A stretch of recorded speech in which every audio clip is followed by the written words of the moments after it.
जी मनन जी सिर्फ एक सेकंड रुक जाइए।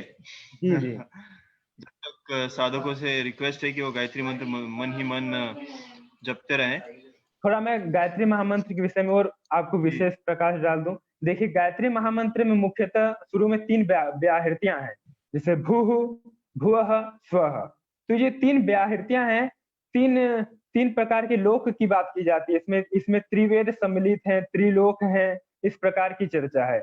जैसे भूः पृथ्वी लोक, भुवः अंतरिक्ष लोक और स्वः स्वर्गलोक। ये 3 लोकों की बात है।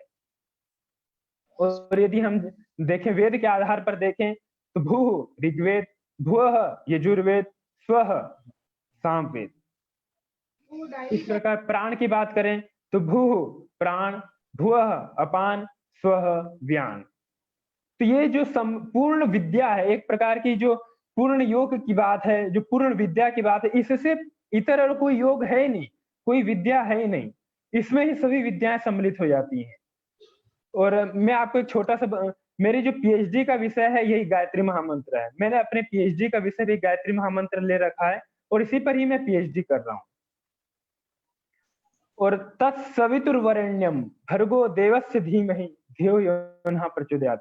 इसमें कह रहे हैं तत्सवितुर्वरेण्यम, उस सविता की हम उपासना करते हैं, उस सविता का हम वर्ण करते हैं। सविता क्या है? तो ये सविता हमें जानना है। सविता कहा सूर्य से आत्मा सविता। जो हमें ये भौतिक सूर्य दिख रहा है, इसकी जो आत्मा है वो सविता है, जिसके माध्यम से ये दिव्य प्रकाश हमें प्राप्त होता है। ये तो हम देख रहे हैं, एक स्थूल सूर्य हमें दिखाई देता है पिंड के रूप में, जो हमें प्राण प्रकाश और चेतना हमें देते रहता है। लेकिन उसके अंदर जो एक संग्रहित शक्ति है वो आत्मा है, वो सविता है। जैसे हम देख रहे हैं ये हमारा स्थूल शरीर है, लेकिन स्थूल शरीर के अंदर एक दिव्य चेतना काम कर रही है, जिसे हम आत्मशक्ति कहते हैं। वैसे सूर्य के अंदर जो एक प्रकार की विशेष शक्ति है, उसे सविता कहा है। उस सविता का हम वर्ण करते हैं, जो हमें सभी क्लेशों से जो हमारे सभी क्लेशों का नाश करता है। फिर कहा भर्गो देवस्य धीमहि धियो यो नः प्रचोदयात्। और हमारे सभी क्लेशों का, पापों का नाश करते हुए वो हमें सन्मार्ग की ओर प्रेरित करता है, जो हमारे जीवन के लिए उचित मार्ग है, यथार्थ मार्ग है, वास्तविक मार्ग है, उस मार्ग की ओर हमें बढ़ाता है। अब मैं थोड़ा गायत्री के और गंभीर विषयों की चर्चा करने जा रहा हूँ। जैसे यहाँ आपको बताया जाए कि गायत्री मंत्र के माध्यम से कैसे ये समग्र सृष्टि चलती है, कैसे ब्रह्मांड चलता है और कैसे हमारा ये पिंड चलता है। तो यहाँ आप देखेंगे, इसको आप अपने स्क्रीन से और जूम भी कर सकते हैं, जैसे आपको और क्लियर दिखे। यहाँ कह रहा है, एक सांख्य दर्शन है, वो कहता है कि सांख्य दर्शन के आधार पर ये जो पूरी सृष्टि है, ये जो पूरा ब्रह्मांड है, 24 सृष्टि क्रम 24 तत्वों से चलता है। और उसका प्रतिनिधित्व कौन करते हैं? तो गायत्री के 24 अक्षर करते हैं। जैसा कि आप देखेंगे गायत्री महामंत्र में 24 अक्षर हैं। बीच में जाए स्क्रीन, जो हमारे 24 अक्षर उसी में पूरे बीच में केंद्र में ले आना है। हाँ बिल्कुल। तो यहाँ आप देख पा रहे हैं कि गायत्री महामंत्र के 24 अक्षर तत् सवितु, तत् सवितु वरेण्यं भर्गो देवस्य धीमहि धियो यो नः प्रचोदयात्।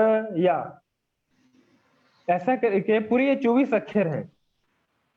और जैसा कि आप सांख्य दर्शन देखते हैं, सांख्य दर्शन में भी मुख्यतः 25 तत्वों की बात है। यदि हम पुरुष को छोड़ दें तो प्रकृति, जितने भी 5 तन्मात्राएं, 5 ज्ञानेंद्रियां, 5 कर्मेंद्रियां, पंच महाभूत, मन बुद्धि चित्त अहंकार, इस प्रकार हम देखें तो ये 24 तत्व है। तो इससे हम संबंध लगा सकते हैं कि इन दोनों का आपस में कहीं ना कहीं संयोग बैठ रहा है। और ऐसे हम देखें कि, और एक छोटी सी बात और आपको बता दें कि भारतीय जो परंपरा थी, ऋषि जो परंपरा थी, प्राचीन परंपरा थी, सनातन जो परंपरा थी, उसमें एकादशी के व्रत की बात की गई थी कि एकादशी को व्रत रखा जाता था। तो यदि हम देखें, एक महीने में 2 एकादशी होती हैं। इस प्रकार देखें, हमारे भारतवर्ष में 12 महीनों की बात है, तो 12 महीने में कुल मिलाकर के 24 एकादशी। तो हर एकादशी को उपवास रखा जाता था। तो इससे भी हम देखें तो ये 24 चीजों का संयोग बैठ रहा है। तो ये मैं आपको अभी और इसकी विस्तृत रूप से बताऊंगा कि कैसे ये गायत्री महामंत्र के माध्यम से ही हमारा पिंड और पूरा ब्रह्मांड चल रहा है, और कैसे हम गायत्री महामंत्र के माध्यम से ही अपने डीजनरेट सेल्स को फिर से रीजनरेट कर सकते हैं। जो तत्व हमारे इनबैलेंस हो गए हैं उनको बैलेंस कर सकते हैं। इसकी मैं अभी विस्तृत चर्चा करूंगा आप सभी के सामने। यहाँ जैसे कि आप देख पा रहे हैं, तत् सवितु वरेण्यम भर्गो देवस्य धीमहि धियो न प्रचोदयात्, यहाँ पर ये बता दिया गया है। और थोड़ा सा इसको प्रज्ञा, जितने भी गुण हैं वो अच्छे से दिख पाए और तत्व भी दिख पाए। थोड़ा मैं मृत्युंजय जी से रिक्वेस्ट करूंगा स्क्रीन को और थोड़ा छोटा करें, और थोड़ा सा, हाँ, यहाँ जैसे कि देख पा रहे होंगे आप, अपने आधार पर जूम कर सकते हैं इसको। आप यहाँ जैसा कि देख पा रहे होंगे ये 24 गुण हैं। गायत्री महामंत्र की जो एक एक अक्षर है वो एक एक गुण को लेकर के पर्टिकुलर एक एक गुण से संबंधित है। यदि हम एक एक अक्षर को भी साध लेते हैं तो हमारे अंदर एक एक गुण का अवतरण हो जाता है, और जो एक एक गुण है वो एक एक ऋषि चेतना से जुड़े हुए हैं। जैसा कि आप देख पाएंगे यहाँ प्रज्ञा गुण है, सबसे पहले तत् अक्षर जो है वहां प्रज्ञा गुण है, जिसके ऋषि वामदेव हैं। जो वामदेव ऋषि हैं वो प्रज्ञा गुण से संबंधित हैं। उन्होंने प्रज्ञा गुण को सिद्ध किया है। हम कह सकते हैं उन्होंने गायत्री महामंत्र के जो तत् अक्षर है उसको पूर्ण रूप से सिद्ध किया है, ऐसा भी हम कह सकते हैं। जिसके आधार पर आप जो है गायत्री उपासना करेंगे तो जो गायत्री उपासना है वो एक एक जो गुण है उसको आपको प्रदान करने वाली हो जाएगी। हम तो गायत्री उपासना कर रहे हैं, लेकिन क्या होता है, हम हमारे जीवन में देखें कई लोग होते हैं जो अनेक प्रकार की व्याधियों से ग्रस्त होते हैं। उनको नहीं पता कि गायत्री उपासना किस प्रकार करनी है। उनको गायत्री उपासना की सिस्टमेटिक विधि नहीं पता है, साधना विधि नहीं पता है, उपासना विधि नहीं पता है, इसलिए वो गायत्री महामंत्र का पूर्ण लाभ नहीं ले पा रहे हैं। तो यहाँ पर हम यहाँ चर्चा करेंगे कि कैसे आप गायत्री महामंत्र के माध्यम से आप अपने एक एक तत्व को बैलेंस कर सकते हैं। और जो 24 सद्गुणों की बात है, पूर्ण व्यक्तित्व की बात है, जो आप अपने अंदर हर एक पूर्ण व्यक्तित्व को प्रतिष्ठित कर सके, उसकी हम यहाँ बात करेंगे। जैसे मैं यहाँ बात कर रहा था प्रज्ञा गुण की, तो यहाँ आप देख रहे हैं ये प्रज्ञा गुण है, तत् अक्षर से संबंधित है, इसके ऋषि वामदेव है, ये गायत्री छंद है, अग्नि देवता है, ओम बीज है, इस प्रकार यहाँ। और इसका चक्र जो है आज्ञा चक्र है, और फिर ये निर्जला एकादशी से संबंधित है। इस प्रकार इसका पूरा विस्तृत स्वरूप है। तब जब क्या होता है, जब निर्जला एकादशी आती है उस समय यदि हम निरंतर प्रज्ञा गुण का जप करते हैं, क्योंकि उसी समय ये धरती पर प्रज्ञा गुण अवतरित होता है। तो ये 24 हमारे जो ऋषि हैं ये सनातन ऋषि है, मतलब मूल अनेक अनेक काल से ये हैं, और इन्होंने गायत्री साधना सिद्ध की है। गायत्री के एक एक अक्षर पर काम करके इन्होंने अपनी गायत्री साधना को पूर्ण रूप से सिद्ध कर लिया है।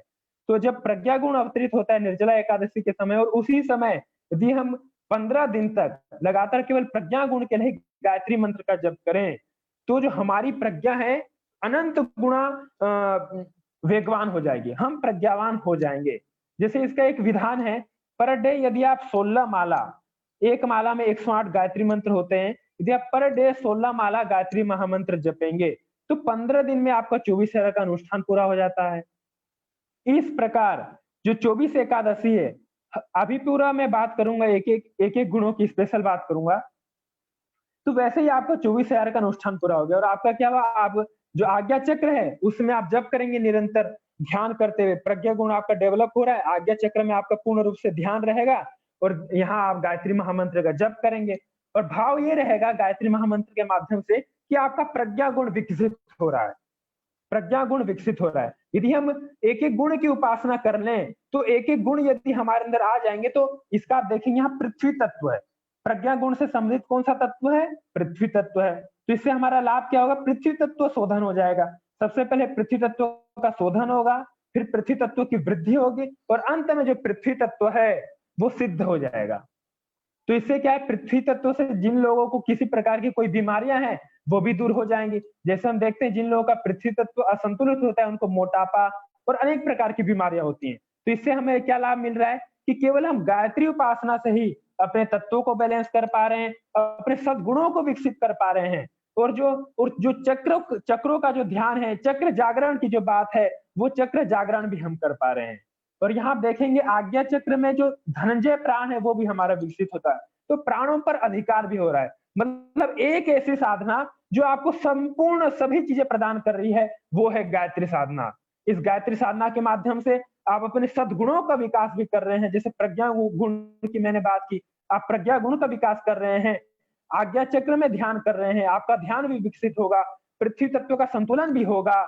और और जो हमने बात की थी तत्व बैलेंस की बात की थी, वो तत्व का संतुलन भी होगा और धनंजय प्राण भी जागृत होगा। इस प्रकार केवल एक ही साधना से अनंत लाभ, जैसे आप देखेंगे, वो संपूर्ण आपको प्राप्त होंगे।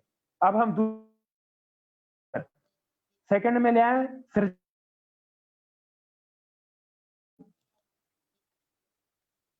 जैसे आप देखेंगे सृजन गुण, हाँ यहाँ देखेंगे सृजन गुण, इसके ऋषि अत्रि ऋषि हैं, अत्रि ऋषि हैं, उष्णिक छंद है, प्रजापति देवता है, ठीक है। और इसका जो तत्व है वो तत्व है जल तत्व है। यहाँ ऊपर लिखा गया, जहां पृथ्वी तत्व लिखा था यहाँ ऊपर जल तत्व लिखा गया है। और इसके ध्यान कहाँ करना है, ब्रह्म ग्रंथि में ध्यान करना है। और ऊपर और फिर देखेंगे योगिनी एकादशी, अभी योगिनी एकादशी आई थी, अभी कुछ दिन 10-15 दिन पहले योगिनी एकादशी आई थी, जिसमें ये सृजन गुण का प्रभाव अभी चल रहा है। वर्तमान में अभी सृजन गुण का प्रभाव चल रहा है। तो हम यदि ब्रह्म ग्रंथि पर ध्यान करते हुए इस सृजन गुण का जप करते हैं और गायत्री महामंत्र का जप करते हैं, तो आपका निरंतर सृजन गुण मतलब क्रियात्मक शक्ति, आपके अंदर जो क्रियात्मक शक्ति है वो इतना अनंत गुण विकसित हो जाएगी। आपकी जो क्रिएटिव पावर है, जो हम कहते हैं क्रियात्मक सृजनात्मक शक्ति, वो अनंत गुणा विकसित हो जाएगी। आपके जल तत्व का शोधन भी होगा, फिर संवर्धन भी होगा, और फिर आपके शरीर में कभी जल तत्व की कमी नहीं रहेगी, पर्याप्त मात्रा में जल तत्व रहेगा। इस प्रकार ये जो साधना है, संपूर्ण साधना केवल गायत्री महामंत्र के माध्यम से ही आप अपने तत्वों को बैलेंस कर रहे हैं, और जो सृजन गुण है वो गुण को भी आप विकसित कर रहे हैं। तो एक प्रकार की सिस्टमेटिक विधि है। उसके बाद फिर अगला गुण जो है हम चर्चा करते हैं, व्यवस्था गुण है। जल है ऊपर, देखिए ऊपर लिखा गया जल तत्व, वायु तो यहाँ जो है ना, हाँ वायु के विषय में यहाँ है, ये वायु जैसे यहाँ महातत्व था वैसे यहाँ वायु तत्व है। वायु ये अलग चीज है, या इसको आपको मैं समझाऊंगा। वायु ये हर जगह देखिए वायु लिखा है, वायु लिखा है, तो इसको मैं बाद में आपको समझाऊंगा। ऊपर देखिए जो तत्वों की बात है, पृथ्वी जल अग्नि वायु आकाश, फिर ये ऊपर से ही सब पूरा एक एक तत्व की बात चल रही है, आप उसी को ध्यान देना। फिर अगला जो है हमारा व्यवस्था गुण है। व्यवस्था गुण यहाँ तत्सवितु, वी अक्षर से संबंधित है व्यवस्था गुण। इसका छंद अनुष्टुप छंद है, चंद्रमा देवता है, ठीक है। और इसका हमें ध्यान कहाँ करना है, विष्णु ग्रंथि में ध्यान करना है। विष्णु ग्रंथि मैं आपको बता दूं, जो ब्रह्म ग्रंथि थी वो हमारे आज्ञा चक्र और विशुद्धाखी चक्र, इन दोनों की जो बीच की बात है वो ब्रह्म ग्रंथि थी। जो हमारे व्यवस्था गुण है ये विष्णु ग्रंथि से संबंधित है। विष्णु ग्रंथि का स्थान होता है हमारा जो नाभि चक्र है और अनाहत चक्र है, इन दोनों चक्र के जो बीच में है वो विष्णु ग्रंथि है। तो क्या होता है, व्यवस्था गुण के माध्यम से हमारी विष्णु ग्रंथि का जागरण होता है। देखिए मैनेजमेंट पावर जो है व्यवस्था गुण है। यदि आपको मैनेजमेंट पावर अपने अंदर डेवलप करना है, आपको अपने अंदर मैनेजमेंट पावर की स्किल डेवलप करनी है, तो आप व्यवस्था गुण जपिए। अभी जो हमारी आने वाली है देवसेनी एकादशी, 2-3 दिन बाद बुधवार को जो आने वाला बुधवार है उसमें हमारी देवसेनी एकादशी आ रही है। उस दिन से ये गुण का प्रभाव शुरू होगा। व्यवस्था गुण का निरंतर 15 दिन तक रहेगा। यदि इस 15 दिन के दौरान आप प्रतिदिन गायत्री महामंत्र का जप केवल व्यवस्था गुण के लिए करेंगे, तो आपकी जो मैनेजमेंट की स्किल है अनंत गुना डेवलपमेंट हो जाएगी। क्योंकि सृष्टि प्रक्रिया है, ये सूर्य आप देखेंगे, जैसे कि केंद्र में हम यदि सूर्य को ले लें तो वो पृथ्वी की परिक्रमा कर रहा है, और जैसे वो पृथ्वी की परिक्रमा करता है तो उसी से ही दिन और रात होते हैं। तो यही हमारा यहाँ यही मेरा यहाँ कहना था कि गायत्री महामंत्र के माध्यम से ही ये जो पूरी सृष्टि है ब्रह्मांड संचालित हो रहा है। जैसे मैंने व्यवस्था गुण की बात की, अग्नि तत्व, तो देखिए जिसका अग्नि तत्व प्रबल होगा वही व्यक्ति मैनेजमेंट अच्छा कर पाएगा। बिना अग्नि तत्व का व्यक्ति मैनेजमेंट नहीं देख सकता है। तो इसलिए यहाँ पर अग्नि तत्व के शोधन की बात है। यहाँ देखिए तत्व कौन सा है, अग्नि तत्व है। तो दोनों चीज हमारे यहाँ सम्मिलित भी हो रही है, संयोग भी बैठ रहा है। व्यवस्था तो ये संयोग से भी हम देख सकते हैं कि ये चीजें काम कर रही हैं, और इसका हमने कई लोगों पर प्रयोग कराया है, हजारों लाखों साधकों पर इसका प्रयोग कराया है, और उनको हर एक प्रकार से लाभ मिला है। जो उनके अंदर जो चीज की कमी रही है, उन्होंने इस प्रकार की गायत्री साधना की है और उनको अनंत गुना लाभ मिला है। इस प्रकार की ये मतलब सद्गुणों वाली गायत्री है। एक एक गुण यदि आपके अंदर डेवलपमेंट हो जाए, तो यही जो नर में नारायण की बात है, पुरुष में महापुरुष की बात है, और जो अवतरण की बात है, दिव्य चेतना का अवतरण, तो यही सद्गुणों का अवतरण जब हमारे जीवन में हो जाता है, तो मानव जो है महामानव बन जाता है, नर ही नारायण बन जाता है, और मनुष्य में देवत्व का अवतरण, और ये समग्र सृष्टि पे देवत्व का अवतरण हो जाता है, और जिसे कहा स्वर्ग का अवतरण। धरती पर स्वर्ग अवतरण जो जो बात की गई है, यही स्वर्ग अवतरण हो जाता है। यदि हम अपने अंदर देवत्व डेवलपमेंट कर लें, यही 24 सद्गुण ही यही देवत्व हैं। सद्गुणों को यदि हम अपने जीवन में ले आते हैं, तो वही हमारे अंदर देवत्व का अवतरण है। हमने अपने अंदर एक-एक तत्व में देवत्व की स्थापना कर ली। जो हमारे 24 तत्व हैं, देखिए हम 24 तत्वों से अतिरिक्त हमारे शरीर में कोई तत्व नहीं है। यदि ऐसा कोई तत्व है तो आप मुझे बताइए। अभी हम एक-एक तत्व की बात करेंगे, फिर हम और आपके प्रश्नोत्तरी लेंगे। तो यहाँ अग्नि तत्व की बात हुई, व्यवस्था गुण से हमारा अग्नि तत्व चल रहा है, शोधित हो रहा है। पहले आप जप करेंगे गायत्री महामंत्र का व्यवस्था गुण के लिए। जप कैसे करना है? आप भाव रखेंगे विष्णु ग्रंथि में और जप करेंगे निरंतर। गायत्री महामंत्र का जप करेंगे, ध्यान आपका विष्णु ग्रंथि में रहेगा, भाव ये रहेगा कि आपका व्यवस्था गुण डेवलपमेंट हो रहा है। तो इससे क्या होगा, जो गायत्री महामंत्र है उसकी ऊर्जा आपकी व्यवस्था गुण के डेवलपमेंट में लग जाएगी। तो एक-एक गुण के डेवलपमेंट की बात है यहाँ, जहाँ एक-एक गुण आपका डेवलपमेंट हो जाएगा, तो वहाँ आपका एक-एक तत्व का शोधन अपने आप हो जाएगा, और जैसे एक-एक तत्व का शोधन हुआ, तो आपका पूर्ण व्यक्तित्व जो है विकसित हो जाएगा। उसकी हम अगले चरण में भी बात करेंगे। अगला जो है नियंत्रण गुण है। नियंत्रण, इसका तत्व है वायु तत्व है, और यहाँ इसके ऋषि हैं शुक्र ऋषि हैं। जैसा कि आप देख पा रहे हैं यहाँ पर, जो वायु तत्व है, शुक्र ऋषि, नियंत्रण गुण, और यहाँ आप देख रहे हैं बृहति छंद है, ईशान देवता है, और इसका जो ध्यान आपको करना है, रुद्र ग्रंथि में ध्यान करना है। रुद्र ग्रंथि का स्थान होता है मूलाधार और स्वाधिष्ठान। इन दोनों चक्रों को जो जोड़ के रखती है वो रुद्र ग्रंथि। इन दोनों चक्रों के बीच की एक ग्रंथि है। देखिए ये 3 ग्रंथियों से हमारा षट चक्र का निर्माण होता है। जो रुद्र ग्रंथि है वो हमारे मूलाधार और स्वाधिष्ठान चक्र का मूल कारण बनती है। जो विष्णु ग्रंथि है वो हमारे मणिपुर और अनाहत चक्र का कारण बनती है, और जो ब्रह्म ग्रंथि है जो वो हमारे विशुद्धाक्ष और आज्ञा चक्र का कारण बनती है। तो ये ग्रंथि का यदि जागरण हो जाए, तो चक्रों का जागरण तो स्वतः ही हो जाएगा। तो यहाँ जो बात की थी विष्णु ग्रंथि में, तो आपको नियंत्रण गुण का जप करना है रुद्र ग्रंथि में ध्यान करते हुए, और इसका तत्व है वायु तत्व है। इससे क्या होगा, आप बार बार वही ध्यान करते हुए जप करेंगे, तो जो वायु तत्व है उसका शोधन होगा, संवर्धन होगा, फिर वायु तत्व की सिद्धि हो जाएगी, क्योंकि वायु जो तत्व है वहीं से सम्मिलित है। फिर ऊपर उठते हुए वो पूरे समस्त शरीर में जाता है। इसलिए वातज जो रोग है वो वायु तत्व के अधिक से हो जाते हैं। तो वो यदि आपको वातज रोग आदि को दूर करना है, तो अब यहीं से वो नियंत्रित भी हो जाएंगे आपके, क्योंकि नियंत्रण गुण है, तो ये हर एक आपकी अशुभ चीजों का नाश करता है। क्योंकि इसके देवता ईशान है। ईशान मतलब आप एक प्रकार से ले सकते हैं भगवान शिव के एक देव शक्ति, जिसको ईशान कह सकते हैं आप। ऐसा ईशान कोण की भी बात की जाती है, ईशान देवता है। तो हमारे सभी अशुभ चीजों का नाश करते हैं, पाप वृत्तियों का नाश करते हैं, और हमारे अंदर जो शुभ वृत्तियां हैं उनका जागरण करते हैं। अगला है सद्ज्ञान। ये आकाश तत्व से संबंधित है। इसका चक्र है, इसका चक्र यहाँ कौन सा चक्र यहाँ मेंशन है? आज्ञा चक्र, कौन सा चक्र है? हाँ, यहाँ आज्ञा चक्र है। ठीक है। सद्ज्ञान का आज्ञा चक्र है। यदि आप आज्ञा चक्र में ध्यान करते हुए सद्ज्ञान का निरंतर जप करेंगे, तो आपका जो सद्ज्ञान गुण है, सद्ज्ञान मतलब रियल नॉलेज, जो रियल नॉलेज है वो आपको प्राप्त हो जाएगा। जो यथार्थ ज्ञान है, मतलब अधिकतर क्या होता है, हम लोग को रियल नॉलेज नहीं होता है। मतलब हम लोग क्या कर रहे हैं कि सही ज्ञान नहीं है, तो हम मिथ्या ज्ञान के साथ जीवन जी रहे हैं, और मिथ्या ज्ञान ही सभी बंधनों का मूल कारण है। तो यदि हमको रियल नॉलेज हो जाए, तो हम अपने जीवन के सभी प्रकार के बंधनों से मुक्ति प्राप्त कर लेंगे। तो ये सद्ज्ञान गुण है, हमको रियल नॉलेज देता है। इसके ऋषि कर्ण है, पंक्ति छंद है, और यहाँ सविता देवता है।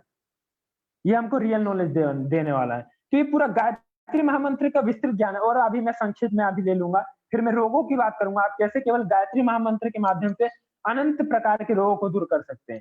चलिए, और अगला जो है हमारा उदारता गुण है। उदारता गुण है, देखिए इसके उदारता गुण है, इसके पराशर ऋषि है, उदारता गुण है, और इसका गंध तन मात्रा है, और इसका जो चक्र है वो अनाहत चक्र है। अनाहत चक्र में ध्यान करना है, और उसी में ध्यान करते हुए आपको गायत्री महामंत्र का जप करना है, और भाव ये रखना है कि आपका उदारता गुण विकसित हो रहा है। उससे क्या होता है, कई लोग जो है बहुत संकीर्ण विचारधारा के होते हैं, उनके पास सब कुछ तो होता है, लेकिन उदारता नहीं होने के कारण वो जो है उनके जीवन में कभी सुख की प्राप्ति नहीं हो पाती, कभी उनके जीवन में संतोष नहीं आ पाता है। तो ये जो उदारता गुण है उन व्यक्तियों के लिए अच्छा है जो बहुत संकीर्ण भाव में जीवन जीते हैं, संकोचित जिनके बुद्धि है, जिनका स्वभाव है, इस प्रकार के लोगों के लिए उदारता गुण बहुत उत्तम लाभकारी रहेगा। कहा ना, उदार चरितानाम तो वसुधैव कुटुंबकम, एक संस्कृत में कहावत है, कहा कि उदार जो चरित्र व्यक्ति है उनके लिए तो पूरी जो वसुधा है, पूरी जो पृथ्वी है, एक कुटुंब है, एक परिवार है। इसके माध्यम से आप क्या है कि अपने उदारता गुण को विकसित कर सकते हैं, और पूरी पृथ्वी को आप एक परिवार समझ करके ऐसा वसुधैव कुटुंबकम का भाव रख सकते हैं। तो इससे क्या होगा, आपके अंदर एक समग्रता की बात आएगी, आपके अंदर कभी संकीर्णता की बात नहीं आएगी, आप कभी संकुचित नहीं रहेंगे। आपकी जो प्रतिभा है, चाहे आपका जो ज्ञान है, आपके पास जो धन है, वो अनंत गुना विकसित होगा। कहा है शास्त्र में, सतहस्त समाहार शस्त्र हस्त संग्रह, कहा कि आप 100 हाथों से दान दो, तो ऊपर जो परमात्मा बैठा है वो आपको हजारों हाथों से देगा। यदि आप अपने पास जो आपके पास है आप कुछ देंगे नहीं तो आपको मिलेगा कैसे, ये चीज की बात है। अगला आत्मीयता गुण है, देखेंगे इसकी रस तन मात्रा है। रस तन मात्रा आत्मीयता गुण से संबंधित है, इसके विश्वामित्र ऋषि हैं, विश्वामित्र ऋषि ने आत्मीयता गुण सिद्ध किया था। तो यहाँ हम ले सकते हैं, इसका भी चक्र अनाहत है, इसका चक्र स्वाधिष्ठान है। स्वाधिष्ठान चक्र में आप निरंतर ध्यान करते हुए आत्मीयता गुण के लिए जप करेंगे, तो जो परिवार में हमेशा खटपट होते रहती है, जो दोस्तों में हमेशा खटपट होते रहती है, तो उनके अंदर खटपट नहीं होगी। आत्मीयता गुण जो व्यक्ति विकसित कर लेगा तो कहीं भी वो चले जाएगा तो मित्रता विकसित कर लेगा। अपनापन, आत्मीयता मतलब अपनापन, आपके अंदर अपनापन विकसित हो जाएगा। तो आत्मीयता गुण का ध्यान करते हुए जब आप गायत्री महामंत्र का जप करेंगे तो आपके अंदर जो आत्मीयता गुण है ये अनंत गुणा विकसित हो जाएगा। और जो रस तन मात्रा है, सबसे पहले इसका शोधन होगा, संवर्धन होगा, फिर रस तन मात्रा की शुद्धि हो जाएगी। इससे क्या, इससे रस तन मात्रा की फिर एक एक तन मात्रा की हम और कभी अगले लेक्चर में बात करेंगे। फिर हमारा आस्तिकता गुण है। आस्तिकता मतलब आस्तिकता बुद्धि भी होती है, सात्विक बुद्धि, इसे भी आप ले सकते हैं, सात्विक बुद्धि भी ले सकते हैं। इसका रूप तन मात्रा है। हमने कई लोगों पर प्रयोग कराया जिनको आंखों का चश्मा था और अनेक प्रकार की आंखों के चश्मा, आंखों से संबंधित बीमारियां थी, तो उनको हमने आस्तिकता और एक गुण आगे आएगा जो चक्षु ज्ञानेंद्रिय है उसकी। और यहाँ ये रूप तन मात्रा होती है आंखों के अंदर जो आपकी देखने की शक्ति है ना, यह आपको रूप तन मात्रा देती है। तो ऐसे जिनको आंखों से संबंधित बीमारी थी, आंखों का चश्मा था, ऐसे लोगों को हमने आस्तिकता गुण का जप कराया। उन्होंने निरंतर आस्तिकता गुण का जप किया तो उनके अंदर जो आंखों के अंदर देखने की शक्ति थी वो विकसित हो गई। जो उनको आंखों का चश्मा था वो धीरे धीरे ठीक होने लगा। इस प्रकार रोग से निवृत्ति भी होती है इसकी सद्गुण के माध्यम से। इस प्रकार के चमत्कारी लाभ है। अगला है श्रद्धा गुण। अगला श्रद्धा गुण में लाई। श्रद्धा गुण जो है ये इसके सौनक ऋषि है, श्रद्धा गुण है, और इसका चक्र है स्वाधिष्ठान चक्र है। स्वाधिष्ठान चक्र में ध्यान करते आप श्रद्धा गुण के लिए जप करेंगे गायत्री महामंत्र से, तो आपका श्रद्धा गुण विकसित होने लगेगा। ठीक है, और आपका श्रद्धा गुण विकसित हो जाएगा। देखिए शास्त्र में इसलिए कहा श्रद्धा लभते ज्ञानम तत्प्रशयतेन्द्रिय, ये सद्गुणों की बात की है। पूरा शास्त्र जो है हम देखेंगे, 4 वेद, 6 दर्शन और 4 उपवेद, जितने भी शास्त्र हमारे हैं वो ये इन्हीं की बात कर रहे हैं। सबको हम यदि यही शास्त्रों को यही मर्ज कर दें, तो जैसे कहा ना गायत्री महामंत्र के 3 चरण है, भू भुव स्व, ये 3 तत्सवितुर्वरेण्यम से यहाँ से क्या हुआ, ऋग्वेद के हुआ। उसका फिर का तत्सवितुर्वरेण्यम भर्गो देवस्य धीमहि, यहाँ से यजुर्वेद, धियो यो नः प्रचोदयात्, यहाँ से सामवेद। ये जो त्रिवेद हुए यही गायत्री महामंत्र से इनकी उत्पत्ति हुई है। तो यही जो है पूर्ण रूप से सब शास्त्र इसी केवल गायत्री साधना में ही सन्निहित है। ये आपको मैं बताना चाह रहा था। ये श्रद्धा गुण यदि आप स्वादिष्टान चक्र में ध्यान करते जप कर लेते हैं तो आपके अंदर अपने गुरु के प्रति, अपने माता पिता के प्रति और जो आपका आचार्य है उसके प्रति आपकी अनंत गुणा श्रद्धा विकसित हो जाती है। और जैसा शास्त्र वो उपदेश दे रहे हैं, श्रद्धावान लभते ज्ञानम, फिर आपकी जो श्रद्धा है यदि वो विकसित हो गई तो ज्ञान तो आपको स्वतः मिल जाएगा। देखेंगे आप हमारे प्राचीन काल के ऋषि उसके प्रमाण है। जिस शिष्य में श्रद्धा होती थी उसको ज्ञान स्वतः प्राप्त हो जाता था। अगला जो हमारा गुण है सुचिता गुण है। सुचिता मतलब पवित्रता। जैसा हम नियम देखते हैं हमारे अष्टांग योग की बात है तो सोच संतोष तपस स्वाध्याय ईश्वर परिधानानि नियमाः, तो उसके अंतर्गत जो सोच की बात है यही सुचिता है। सुचिता यहाँ देखेंगे आप, इसके ऋषि याज्ञवल्क्य ऋषि हैं और इसका ध्यान हमें कहाँ करना है तो मूलाधार चक्र में इसका सुचिता गुण का ध्यान करना है। सुचिता गुण का निरंतर मूलाधार चक्र में ध्यान करेंगे और इसका जो तत्व है वो शब्द तत्व है। तो शब्द तत्व आपका सिद्ध हो जाएगा। शब्द इसलिए कह रहे हैं ना, सुचिता गुण जो व्यक्ति जागृत कर लेता है तो उसकी सरस्वती सिद्ध हो जाती है। जिस व्यक्ति ने अपने सुचिता गुण को सिद्ध कर लिया उसकी सरस्वती सिद्ध हो जाएगी। शब्द तन मात्रा है उसकी। शब्द तन मात्रा का प्रतिनिधि जो है हमारी सरस्वती देवी करती है। इसलिए कहा बहुत पवित्रता के साथ विद्या की आराधना करनी पड़ती है। जो ज्ञान की आराधना है वो सरस्वती देवी की जो आराधना है बहुत पवित्रता के साथ करनी पड़ती है। तो देखिए यहाँ से दोनों चीजों का संयोग भी बैठ रहा है। पवित्रता मतलब सुचिता और ज्ञान की देवी सरस्वती। जैसे आपने शब्द तन मात्रा की सिद्धि कर ली तो सरस्वती देवी की सिद्धि हो जाएगी और सरस्वती देवी की सिद्धि कर ली तो सभी ज्ञान आपको प्रस्फुटित हो जाएंगे। तो एक एक ये 24 जो महाविद्या है, 24 जो सद्गुण है अपने आप में एक अलग अलग धारा निर्धारित करती है और एक एक जो सद्गुण है इसमें अलग अलग पीएचडी हो सकती है। मैं तो केवल एक सम्मिलित रूप से पूरे गायत्री महामंत्र पर पीएचडी कर रहा हूँ और आप सभी के लिए एक ऐसा मैं द्वार खोल रहा हूँ जिसके माध्यम से आप केवल एक एक गुणों को ले लें, एक एक तत्वों को ले लें और एक एक अक्षर को ले लें तो उसमें एक एक पीएचडी हो सकती है और उसी के माध्यम से आप अनेक प्रकार की व्याधियों का निवारण कर सकते हैं। जो हमारी ऋषियों की विद्या रही है ये असाधारण विद्या रही है। आप देखेंगे हमारे ऋषि मुनि इतने स्वस्थ क्यों रहते थे? ऐसी क्या चीज थी उनके पास जिसके माध्यम से वो कभी उनको कभी रोग नहीं होता था? जैसा कि कहा है न तस्य रोगो न जरा न मृत्यु प्राप्त योगाग्निमयम शरीरम। कहा कि जो योगाग्निमय शरीर जिनका होता है न उनको कभी बुढ़ापा आता है न कभी उनको किसी प्रकार का रोग होता है। तो ये ही उनका योगाग्निमय शरीर हो जाता था। गायत्री महामंत्र की उपासना से, योग की उपासना, ये जो 24 सद्गुण है ये 24 योग हैं। यदि हम इनको अपना लें अपने जीवन में, इनको चरितार्थ कर लें तो हमारा जो ये मानव जीवन है ये साफल्य हो जाए। अगला जो गुण है संतोष गुण है और इसका जो है गुदा कर्मेंद्रिय है। जिन व्यक्तियों को कब्ज की बीमारियां रहती है, कब्ज से संबंधित समस्या रहती है तो वो जो है इस संतोष गुण का जप कर लें तो उनका जो एनएस पॉइंट है वो निष्क्रिय होगा तो वो सक्रिय हो जाएगा। हमने ऐसा कई लोगों पर प्रयोग कराया है। ये गुदा यहाँ कर्मेंद्रिय है। गुदा कर्मेंद्रिय का अर्थ है मल का द्वार, जहां से हम मल करते हैं। तो क्या होता है अधिकतर लोगों को कब्ज की बीमारियां, अनेक प्रकार की बीमारियां, 2-2 3-3 दिन तक उनको कब्ज की बीमारियां है, फ्रेश नहीं हो पा रहे हैं। तो ऐसे लोग यदि वो संतोष गुण का जप कर लें, क्या उनके अंदर संतोष गुण नहीं है? असंतोष है तभी ये बीमारी है। जैसे उनके अंदर संतोष गुण आ जाएगा तो ये बीमारी ठीक हो जाएगी। यदि वो संतोष गुण का जप कर लें तो उनका जो एनएस पॉइंट है वो सक्रिय हो जाएगा। अपान प्राणी से सम्मिलित है तो एनएस पॉइंट सक्रिय हो जाएगा, फिर उनको कब्ज की बीमारी ठीक हो जाएगी। सहृदयता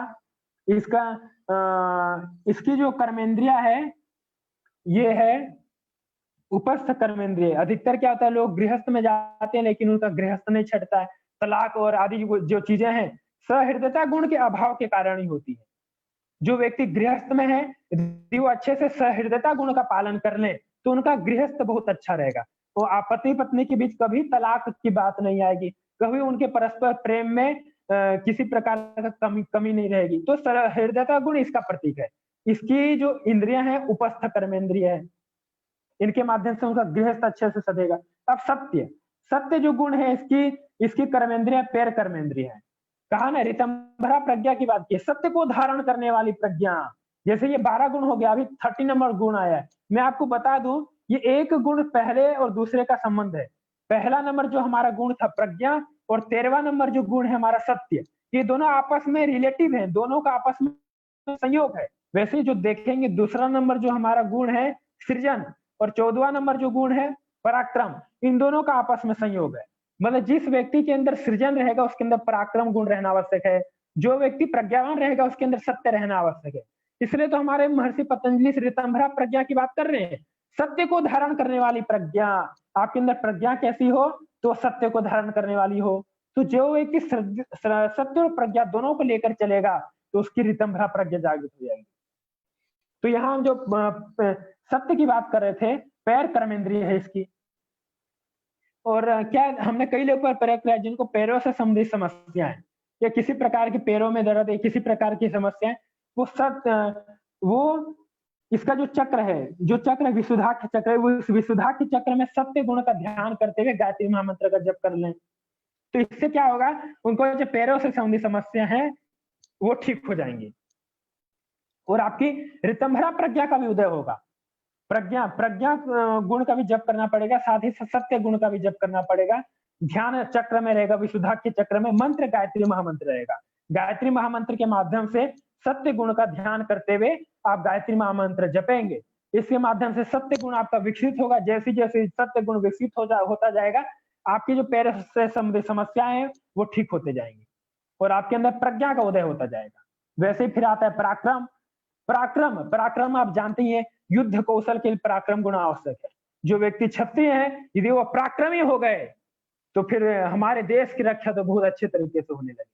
तो पराक्रम गुण हमारे यहाँ ये कौन सा चक्र है, ये अनाहत चक्र से संबंधित है। पराक्रम गुण अनाहत चक्र में आप पराक्रम गुण के लिए जप करेंगे तो आपके अंदर पराक्रम, जो व्यक्ति बहुत शिथिल रहते हैं उनके अंदर पराक्रम गुण विकसित होने लगेगा। अब मैं एक एक गुण की बात करूंगा तो बहुत समय हो जाएगा, केवल मैं विशेष अब संक्षेप में अपने विषय को लेकर के फिर मैं कुछ रोगों की ही बात कर दूंगा, कैसे आप इन 24 सद्गुणों के माध्यम से संपूर्ण रोग को ठीक कर सकते हैं। अगला जो सरसता गुण है, जिनको अपनी वाणी में मधुरता लानी है, तो वो उस चक्र में सरसता गुण का जप करते हुए ध्यान करेंगे तो आपका सरसता गुण जागृत हो जाएगा। अगला स्वालंबन है, इसकी नासिका ज्ञानेंद्रिय है, उससे नासिका कहा ना, नासिका अग्रभाग की ध्यान की बात की है गीता में। तो नासिका अग्रभाग में आप ध्यान करते हुए स्वालंबन गुण का जप करेंगे तो आपके अंदर जो स्वालंबन गुण है वो विकसित होगा। चक्र भी दिया, चक्र में भी ध्यान कर सकते हैं। अगला ले लीजिए, फिर कौन सा है, साहस देखिए अधिकतर, हाँ साहस को थोड़ा दिखाइए। अधिकतर क्या होता है, बहुत लोग डरपोक होते हैं, कार्य करने के अंदर उनके अंदर शक्ति ही नहीं होती है, तो उनको साहस गुण की आवश्यकता। साहस गुण मणिपुर चक्र है, मणिपुर चक्र में आप ध्यान करते हुए साहस गुण का जप करेंगे गायत्री महामंत्र के माध्यम से, तो आपके अंदर जो साहस गुण है वो विकसित हो जाएगा। और जैसे ही साहस गुण विकसित हुआ तो आप बड़े बड़े डिसीजन ले सकते हैं, बड़ा बड़ा कार्य कर सकते हैं। और इसकी जो जीवा ज्ञानेंद्रिय है, आपके अंदर बोलने की शक्ति आएगी। देखिए जो व्यक्ति साहसी नहीं है वो बोल नहीं सकता, साहसी व्यक्ति के अंदर ही बोलने की क्षमता आती है, जीवा ज्ञानेंद्रिय है इसकी। जो व्यक्ति साहसी रहेगा, कहीं भी प्रवचन देना हो, कहीं भी अपनी बात को रखनी है तो साहसी व्यक्ति रख पाएगा। अगला जो मैं एक की बात कर रहा था, इसकी जो ज्ञानेंद्रिय है चक्षु ज्ञानेंद्रिय है। जिन व्यक्तियों को आंखों से संबंधित समस्या है वो एक की ओर आस्तिकता, ये दोनों गुणों का जप करेंगे जो 2 चक्र मेंशन है, उन चक्रों के माध्यम से, तो इनका जो है एक के गुण विकसित हो जाएगा और आंखों से समस्या ठीक होने लगेगी। क्योंकि इसकी जो ज्ञानेंद्रिय है वो चक्षु ज्ञानेंद्रिय है, वो इसका प्रमाण है। यदि वो गुण विकसित हो गया तो आपकी जो चक्षु ज्ञानेंद्रिय में जो कुछ कमियां हैं, जो इनबैलेंस चीजें हैं वो ठीक हो जाएगी। और ऐसा नहीं है मैं प्रमाण तथ्य के साथ बात कर रहा हूँ, ऐसा हमने कई लोगों पर प्रयोग कराया है, और जिनको आंखों से संबंधित समस्या थी वो ठीक हुई है। जिनको आंखों का चश्मा था, आंखों के से संबंधित जिनको कम दिखता था, आंखों से पानी आता था, ऐसे लोगों ने आस्तिकता और एक के गुण के लिए जप किया और उनको लाभ मिला। मैं आपको बता दूं, ऋषिकेश एम्स में हमारे ऐसे कुछ मित्र हैं जो इसी चीज पर काम कर रहे हैं, जिन्होंने इसी पर रिसर्च कराया कई लोगों पर और उनको लाभ भी मिला। तो वर्तमान में एक प्रोजेक्ट भी है इसी के ऊपर चल रहा है, ऋषिकेश एम्स के माध्यम से। वो अभी दिल्ली से प्रोजेक्ट पास हो जाएगा और इस पर फिर रिसर्च भी होगा कि कैसे इसी के माध्यम से हमने ये भी डेवलपमेंट कर लिया कि कोरोना जैसी बीमारी को भी आप केवल प्रज्ञा गुण के जप से ठीक कर सकते हैं। जो हमारा प्रज्ञा गुण है, कहा ना ऋषि जो चरक बात करते हैं कि प्रज्ञा प्रोध हो वही सर्वरोगाणाम मूलम, जो प्रज्ञा अपराध यही सभी रोग का मूल कारण है। और यदि आप प्रज्ञा गुण अपने अंदर विकसित कर लिए तो सभी जो रोग है वो आएंगे ही नहीं। आपके अंदर प्रतिरोधक क्षमता इतनी बढ़ जाएगी, सोचिए आप एक एक गुण की जो असीम शक्तियां हैं वो यदि व्यक्ति के अंदर प्रतिष्ठित हो जाती है तो व्यक्ति मानव से महामानव बन जाता है और नर से नारायण बन जाता है।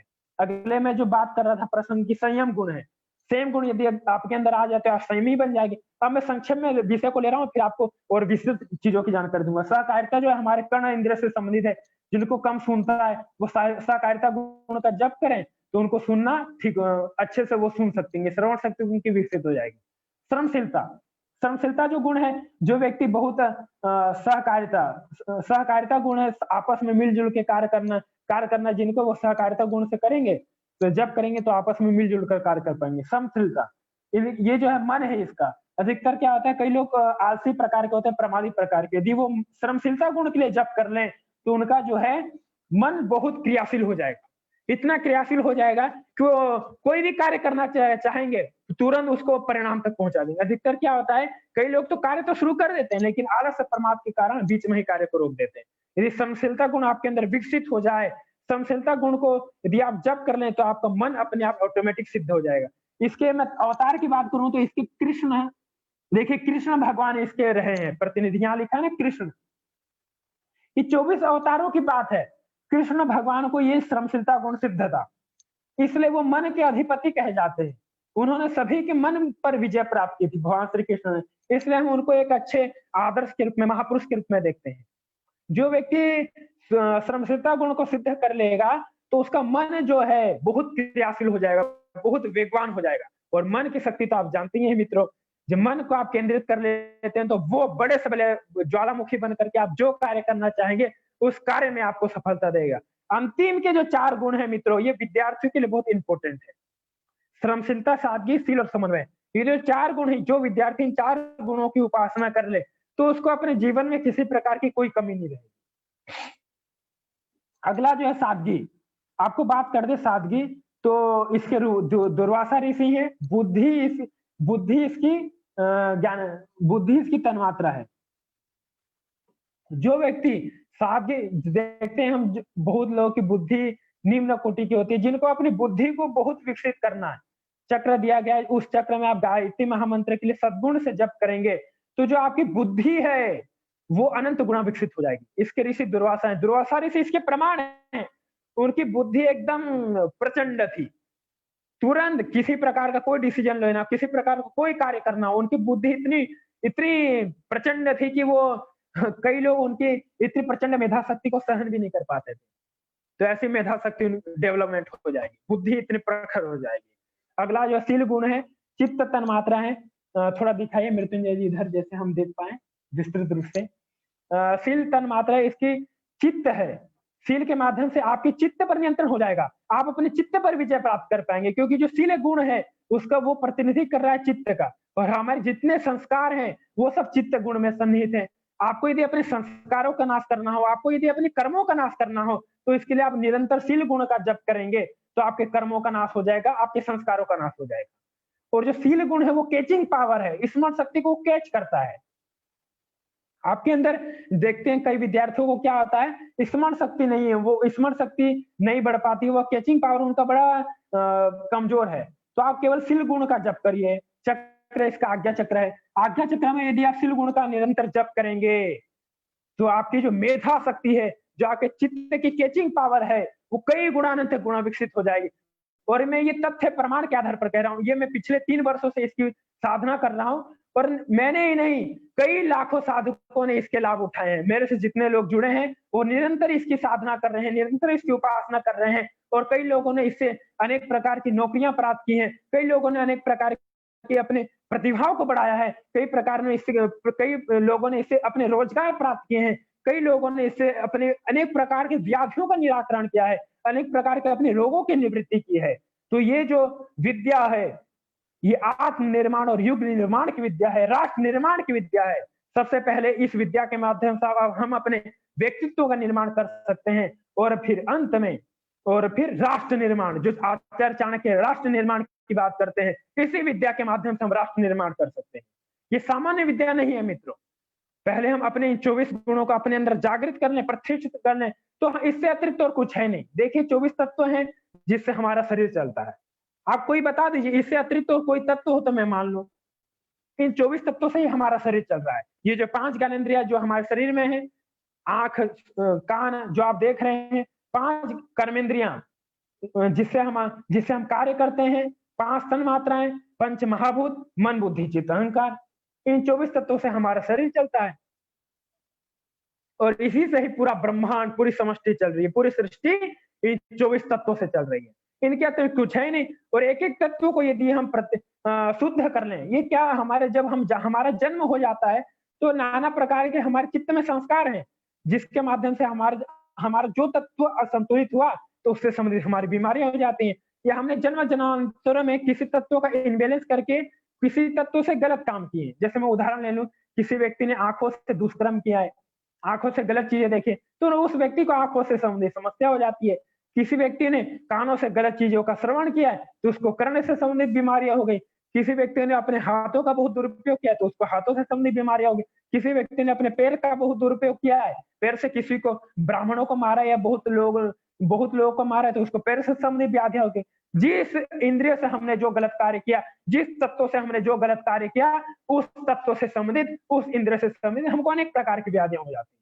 तो उन व्याधियों के निराकरण के लिए, उन तत्वों को शुद्धिकरण के लिए इससे बड़ी और कोई सरल साधना नहीं हो सकती मित्रों। और ये ऐसी साधना है जिसके माध्यम से आप अपने व्याधियों का तो निराकरण कर ही सकते हैं, साथ ही साथ आप अपने संपूर्ण व्यक्तित्व का पूर्ण विकास कर सकते हैं। और आपका अपना व्यक्तित्व का निर्माण हो गया तो आपके अंदर वो देवी चेतना प्रतिष्ठित हो जाएगी, जिसके माध्यम से आप बड़े से बड़ा कार्य कर पाएंगे।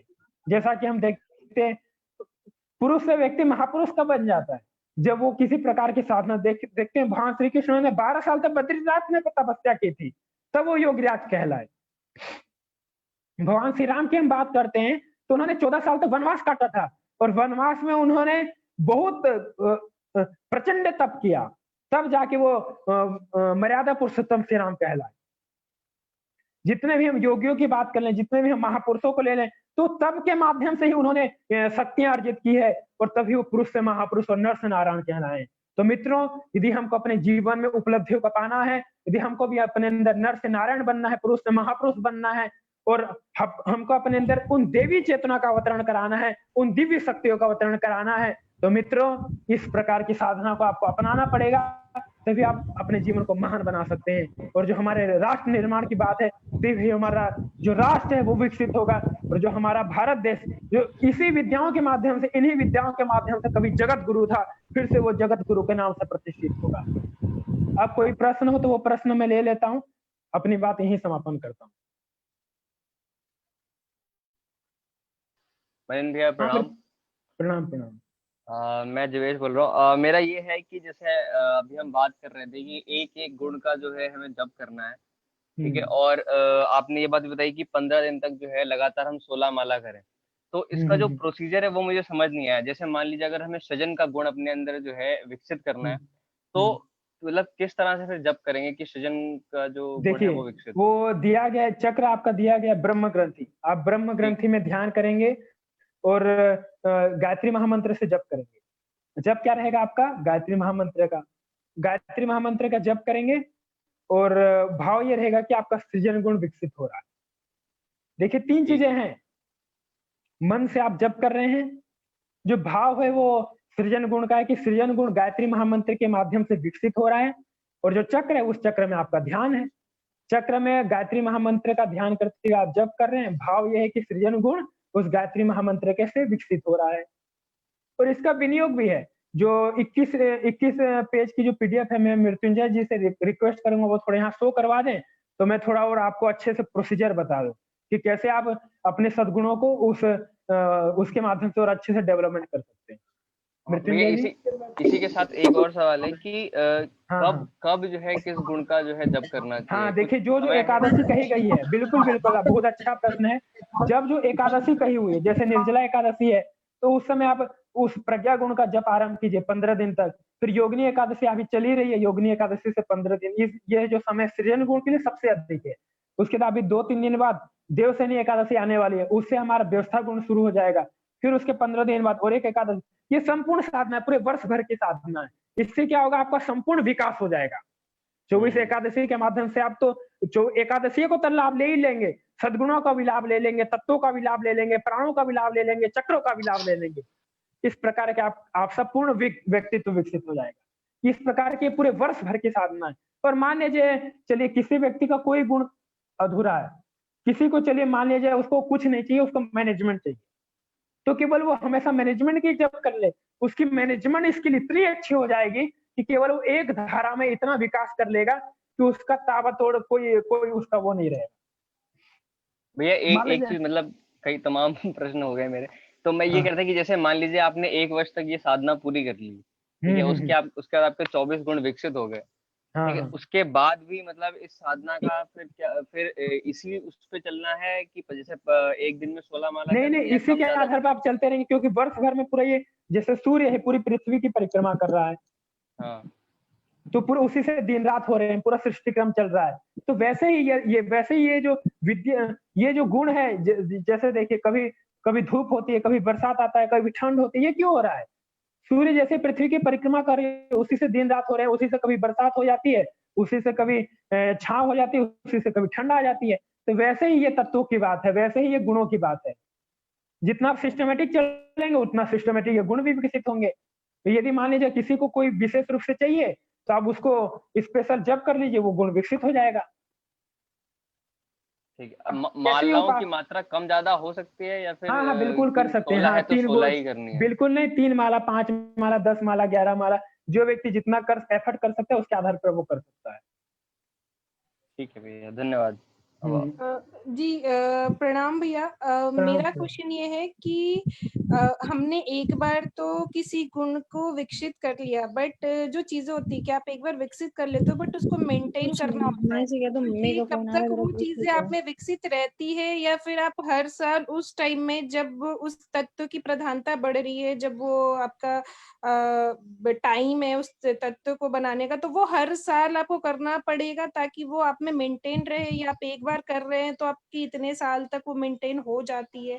इसका क्या? हाँ, यदि आप 24 का अनुष्ठान करते हैं पर डे 16 माला से, तो आपका वो साल भर तक मेंटेनेंस रहेगा। ठीक है? फिर आपको अगले साल करना पड़ेगा। क्योंकि एक हमारे शरीर की सीमा है, एक हमारे मन, बुद्धि, हर एक चीज की सीमा है, तो धीरे-धीरे ये विकसित होता है। देखिए कोई भी कार्य है, जैसे आपने आज 1 पेज गायत्री महामंत्र लिखा, तो आज 1 पेज है, फिर आप कल लिखेंगे 1 पेज तो वो 2 पेज होगा, फिर 3 पेज होगा, वैसे ही जप का है। जितना जप करेंगे उतना वो विकसित होगा। तो मान लीजिए आपने एक बार 15 दिन में प्रज्ञा गुण जप करके प्रज्ञा गुण विकसित कर दिया, तो आपको वो साल भर तक काम करेगा। पूरे जब एक पूरा पर साल भर बहुत होता है हर व्यक्तियों के लिए, फिर आपको फिर प्रज्ञा गुण आ जाएगा, फिर प्रज्ञा गुण विकसित कीजिए। ये तो क्या है, आप साधना शुरू करेंगे तो अपने आप आपको ये चीजें समझ में आने लगेगी। मनन जी, एक यहाँ पर बहुत सारे ऐसे हैं जो गायत्री मंत्र से और गायत्री साधना से पहली बार जुड़ रहे हैं, या उन्हें गायत्री साधने के बारे में पता नहीं है। तो एक छोटा सा ऐसा प्रोसीजर आप बता दीजिए कि इस टाइप से माला की जाती है, इस टाइप से शुरुआत की जाती है, बहुत ही बेसिक लेवल पे, कि जो शुरुआत कर पाए, या 24 गायत्री मंत्र शुरुआत करें, किस प्रकार से शुरुआत करें। हाँ, चलिए बहुत बढ़िया। फिर उसको अपन इससे जोड़ते हुए फिर एक बार वो भी बता दीजिएगा कि इसको इस टाइप से हम जोड़ सकते हैं। जी चलिए धन्यवाद। मैं आप सभी के लिए एक बहुत छोटा सा मैं उपहार दे देता हूँ। उपहार मतलब मैं आपको केवल बता दूं, आप प्रज्ञा गुण का ही जप कीजिए, आज्ञा चक्र में ध्यान करते हुए गायत्री महामंत्र का जप कीजिए, और भाव ये रखिए कि आपका प्रज्ञा गुण विकसित हो रहा है। ठीक है? ये आरंभिक साधकों के लिए, मतलब जो मेधावान बनना चाहते हैं, जो प्रज्ञावान बनना चाहते हैं, ऐसे साधक जो हैं वो प्रज्ञा गुण का आज्ञा चक्र में ध्यान करते हुए गायत्री महामंत्र का जप करें। दूसरा दूसरा और एक मतलब जिनका चलिए कई लोग होते हैं आईटी सेक्टर से होते हैं, कई लोग इंजीनियर सेक्टर से होते हैं, तो अधिकतर ऐसे लोगों का जो है अग्नि तत्व बहुत प्रबल होता है, और कई प्रकार के लोग होते हैं उनका मतलब कह सकते हैं अग्नि तत्व जिनका बहुत प्रबल है, तो उनके लिए और एक छोटा सा वो है, आप आत्मीयता गुण के लिए जप कीजिए। अधिकतर ऐसे सेक्टर के जो लोग होते हैं कई प्रकार के डिप्रेशन में रहते हैं, डॉक्टर फील्ड से होते हैं, मैनेजमेंट, कई प्रकार के बड़े बड़े कार्य फील्ड से होते हैं, तो उनके लिए एक छोटा सा उपहार है, वो आत्मीयता गुण का जप करना। अनाहत चक्र में आत्मीयता गुण का ध्यान करते अनाहत चक्र में आत्मीयता गुण का ध्यान करते गायत्री महामंत्र का जप करें। तो इससे क्या होगा, आपका आत्मीयता गुण विकसित होगा। और जो ये मतलब तनाव की बात है, स्ट्रेस की बात है, ये सब चीजें आपके अपने अंदर आराम से छटती जाएंगी। और जो गायत्री साधना है उसका सहज ही आपको लाभ मिलते जाएगा। तो ये दो दो मुख्य गुण मैंने आपको बता दिए, प्रज्ञा और आत्मीयता। जो व्यक्ति साधना आरंभ करना चाहते हैं वो प्रज्ञा, या आपको 5-10 माला जप करनी है तो 3-5 माला आप प्रज्ञा गुण के लिए अनाहत चक्र में ध्यान करते, सॉरी, प्रज्ञा गुण के लिए आप आज्ञा चक्र में ध्यान करते हुए कर लीजिए, और 2-4 माला आप अनाहत चक्र में आत्मीयता गुण के लिए ध्यान करते हुए कर लीजिए। तो इससे आपको ये सरल साधना से आप प्रवेश कर सकते हैं, ये आपका प्रवेश द्वार हो जाएगा। फिर हम कैसे इसके विनियोग भी हैं, विनियोग के माध्यम से कैसे आप अपनी साधना को और प्रखर कर सकते हैं।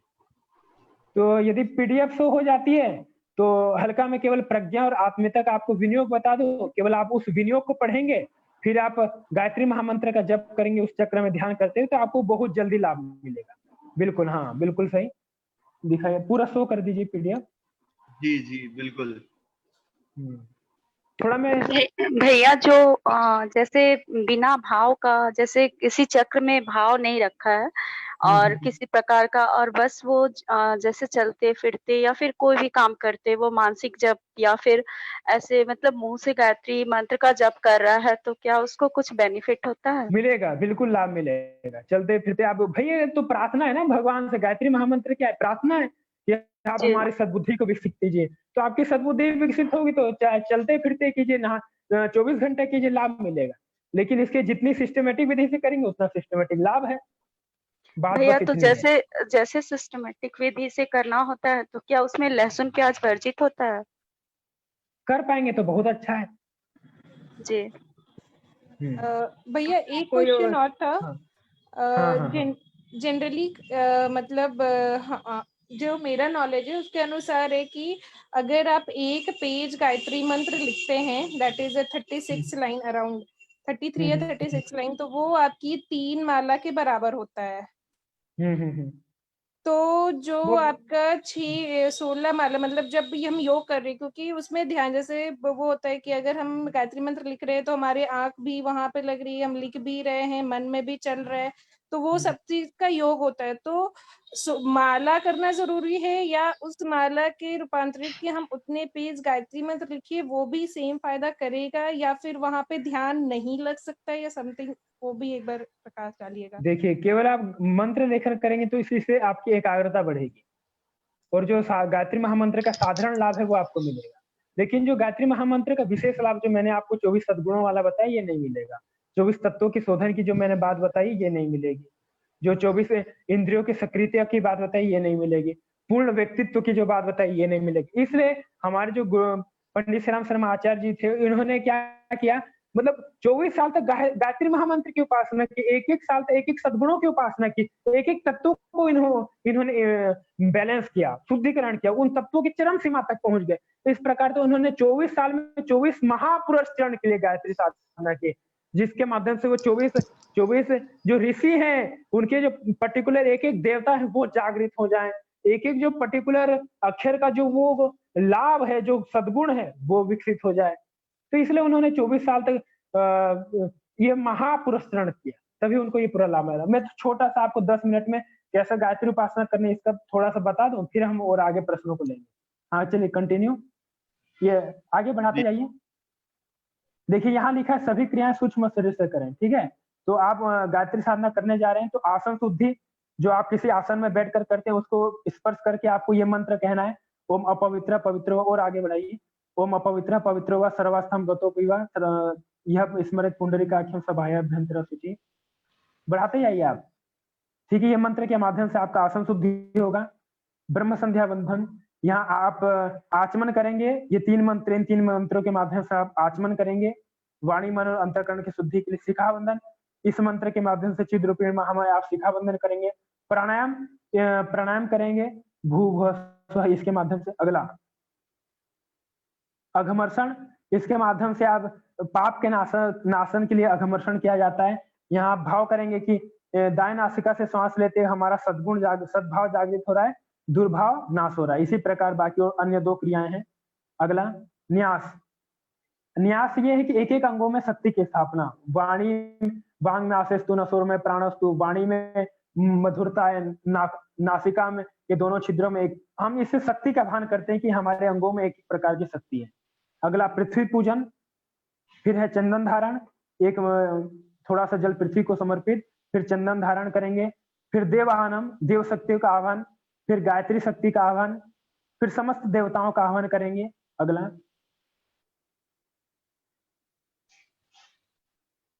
हाँ, समस्त देवताओं का आह्वान, फिर देव पूजन। अगला, ये मतलब बहुत सिस्टमेटिक विधि है, इसके माध्यम से आप गायत्री साधना कर सकते हैं। गायत्री ध्यान, फिर गायत्री रक्षा कवच है। गायत्री रक्षा कवच बड़ा चमत्कारी है। आप गायत्री महामंत्र जपते हैं तो स्वतः ही ये जो देवी शक्ति है आपकी रक्षा करने लग जाती है, तो इन गायत्री रक्षा कवच को भी आपको पढ़ना है। अगला, श्राप विमोचन, आपको श्राप से मुक्त कर देना है। यदि आप गुरु परंपरा से आ रहे हैं तब आपको श्राप विमोचन की आवश्यकता नहीं। यदि आपको पर्टिकुलर किसी गुरु से दीक्षा प्राप्त है तब आप श्राप विमोचन नहीं करेंगे, तब भी आपकी गायत्री साधना फलित होगी। और नहीं तो आप किसी गुरु से, पर्टिकुलर गुरु से आपने गायत्री दीक्षा नहीं लिए तब आप श्राप विमोचन कर सकते हैं। अगला, माला प्रार्थना, जब आप जिस माला से जप करने जा रहे हैं तो उस माला की प्रार्थना कर लेनी है, क्योंकि कई प्रकार की मालाएं बाजार में मिलती हैं, कैसी मालाएं हमको जानकारी नहीं है, उसको आप पहले शोधन कर लें, फिर आप माला प्रार्थना करके फिर उस माला से हमको गायत्री साधना जप करनी है। हाँ, अगला, ये आप पढ़ लेंगे, पीडीएफ है, आपको प्राप्त हो जाएगी। जो लोग हैं जो गायत्री साधना करना चाहते हैं उन सभी को ये पीडीएफ प्राप्त हो जाएगी।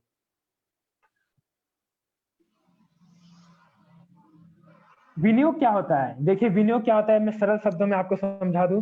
वियोग होता है विशेष प्रकार की ऊर्जा, नी होता है निम्न हमारी ऊर्जा। इन दोनों को जो जोड़ता है वो विनियोग है। मतलब हम कह सकते हैं कि ट्रांसफार्मर है, ट्रांसफार्मर से बिजली जो है तार के माध्यम से आप अपने कमरे में लेते हैं, जिसके माध्यम से आप पंखा चलाते हैं, फिर फ्रिज चलाते हैं, अनेक प्रकार का आप जो ये सब जो चीजें करते हैं, ये कैसे करते हैं? ट्रांसफार्मर से आप बिजली ले रहे हैं। तो आप ऐसा समझ लीजिए, परमात्मा जो ट्रांसफार्मर है और उसके माध्यम से आप अनंत प्रकार की ऊर्जाओं को आप अपने शरीर में, पिंड में आदान कर रहे हैं।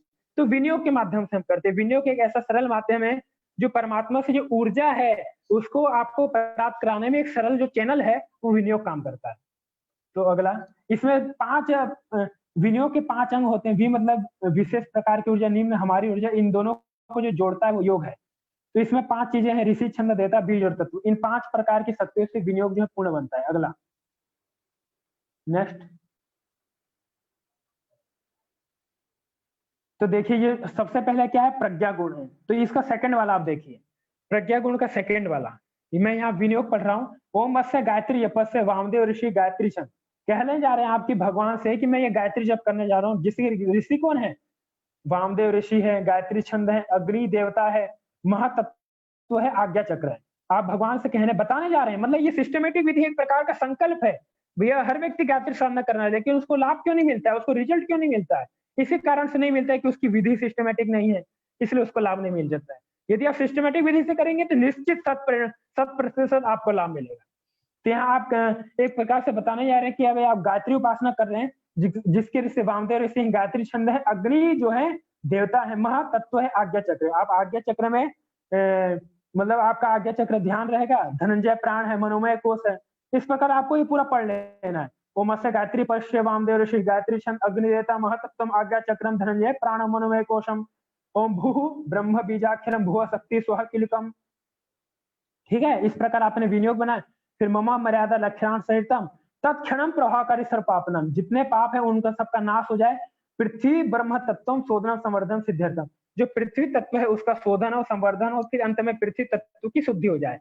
फिर हम यहाँ कह रहे हैं मम हृदय चरित्रम च, मेरा हृदय और चरित्र सत्य न्याय सद्ज्ञान के पक्ष में पूर्णतः स्थायी रूप से परिवर्तित हो जाए।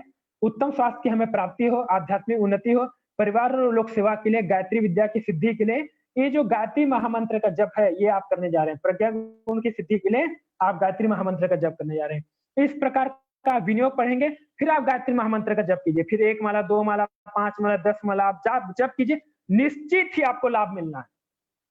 यदि आपके अंदर मन में पवित्रता है, हृदय में पवित्रता है और मन में संकल्प है, तो निश्चित आपको गायत्री साधना लाभ देगी। तो ऐसे ही आपका प्रज्ञा गुण हुआ। इसके माध्यम से आप यदि पर डे 16 माला गायत्री साधना करेंगे प्रज्ञा गुण के लिए, तो निश्चित ये 24 हजार का आपका अनुष्ठान पूरा हो जाएगा। अगला गुण, ये सेकंड वाला ही क्यों पढ़ा हमने? क्योंकि वो देखिए पहला जो है वो सहस्रार चक्र है, उसको भी आप कर सकते हैं, 2-3 माला उसका कर लीजिए। और सेकंड वाला जो हमारे 6 चक्र है ना, ये तुरंत लाभ देने वाला है। जैसे मूलाधार, स्वादिष्ठान, मणिपुर, अनाहत, विशुद्धि, केवल, ये 6 चक्र जो हैं हमारे सूक्ष्म शरीर से संबंधित हैं। यदि आप इनको इनमें जप करते हैं, इनमें ध्यान करके जप करते हैं तो तुरंत लाभ मिलता है। जो सहस्त्रार चक्र है ये क्या करता है, आपके प्रारब्ध का नाश करता है। प्रारब्ध में आपके जितने बुरे कर्म हैं या जो कुछ भी टूट फूट हुआ है तो तुरंत वो उस पर काम करता है। कारण शरीर है हमारा सहस्त्रार चक्र। तो इसलिए वो जो पहले वाला जो पीडीएफ था, आप पीडीएफ शो कीजिए। जो पहले वाला तो जो था वो सहस्त्रार चक्र था, उससे क्या होगा, हमारे पूर्व जन्म से संबंधित चीजों का नाश होगा। ठीक है। और यदि आपको इस जन्म में तुरंत लाभ लेना है तो सेकंड वाला हमने पढ़ा है। वैसे आप सृजन गुण का भी देख सकते हैं। सभी गुणों का जो पहला वाला है वो सहस्त्रार चक्र है। बाकी दूसरा जो है वो हमने अलग अलग प्रकार के चक्रों को मेंशन किया हुआ है। तो उन चक्रों में ध्यान करते हुए यदि आप जप करते हैं तो निश्चित ही आपको लाभ मिलेगा। अगला सृजन गुण इस प्रकार है। फिर एक प्रकार से मैं आपको केवल रूपरेखा दिखा देता हूँ, केवल हम अभी पीडीएफ बढ़ाते जाएंगे। वैसे सृजन गुण है, जिस गुण का जप करना है उस गुण का आप एक बार पढ़िए विनियोग, फिर जप करिए। जैसे देखिए ये है कोई सा भी अभी व्यवस्था को निकाल दीजिए आप। चलिए हाँ बढ़ाइए, कोई भी बढ़ाइए, कोई भी एक गुण आए। आत्मीयता ही ले आइए, चलिए थोड़ा पीछे। हाँ आत्मीयता, देखिए आत्मीयता है, इसका सेकंड नंबर में है ओम अस्य गायत्री पस्य विश्वामित्र ऋषि गायत्री छंद अग्र जल तत्व स्वाधिष्ठान चक्र में। आपने स्वाधिष्ठान चक्र में ध्यान करते हुए गायत्री महामंत्र जप रहे, ये पूरा पढ़ लेना है आपको, फिर गायत्री महामंत्र जपना। ये एक प्रकार का विनियोग है, एक प्रकार का अनुबंध है कि आप गायत्री महामंत्र की ऊर्जा को कहाँ से जोड़ना चाह रहे हैं। इससे आप गायत्री महामंत्र की ऊर्जा को जोड़ लेंगे तो गायत्री महामंत्र की ऊर्जा आपको आत्मीयता गुण प्रदान करेगी। यहाँ कह रहे हैं ना आप भगवान से कि जो आप गायत्री महामंत्र जप करने जा रहे हैं, इसके ऋषि विश्वामित्र ऋषि गायत्री जगती छंद है, बृहस्पति देवता है, जल तत्व है, स्वादिष्ठान चक्र व्यान वायु है, भू प्राण वायु है, भू व्याक्षरम है, स्व किलकम है, मोम मर्यादा रक्षण सरितम तत्क्षण प्रभाकारीश्वर पापनाशनम रसतन मात्रम शोधन संवर्धन सिद्ध्यर्थम च मम चरित्रम हृदय चरित्रम च सत्य न्याय सद्ज्ञान सुपक्षे पूर्णतः स्थायी रूपेण परिवर्तनाय उत्तम शास्त्र प्राप्त्यर्थम आध्यात्मिक उन्नति हेतु पर्यावरण लोक स्वार्थम आत्मीयता रूपेण विश्वामित्र ऋषि प्रीत्यर्थ जप विनियोग। इस प्रकार आप पढ़ के फिर आत्मीयता गुण के लिए स्वाधिष्ठान चक्र में जप करेंगे तो निश्चित आपको लाभ मिलेगा। इस प्रकार आपने पढ़ा। फिर अगला जो है, फिर चक्र बदल जाएगा। चक्र बदल जैसे, रुकिए एक मिनट। फिर उसका क्या है, आत्मीयता गुण का 3 जगह है। सुनिए एक बार सुन लीजिए। आत्मीयता गुण का 3 जगह है। बाद क्वेश्चन आंसर रखते हैं हम। हाँ आत्मीयता गुण का 3 जगह है। यदि आपको मान लीजिए 3 माला करनी है तो ऐसा भी आप कर सकते हैं। पहले वाले से आपने 1 माला कर ली, एक बार पहले वाले को पढ़ा, जो पहला वाला है उससे आपने 1 माला कर ली, फिर आपने दूसरे वाले को पढ़ा, दूसरी माला दूसरे चक्र में ध्यान करते हुए कर ली, फिर आपने तीसरी जो माला है, तीसरा जो विनियोग है इसमें इसको पढ़ा, तीसरी माला तीसरा जो चक्र है उसमें ध्यान करते हुए तीसरी माला कर ली।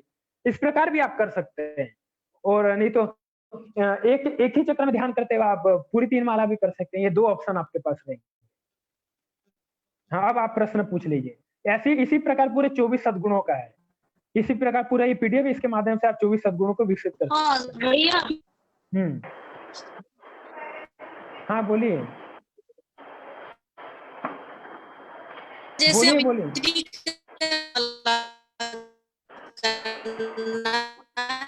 क्या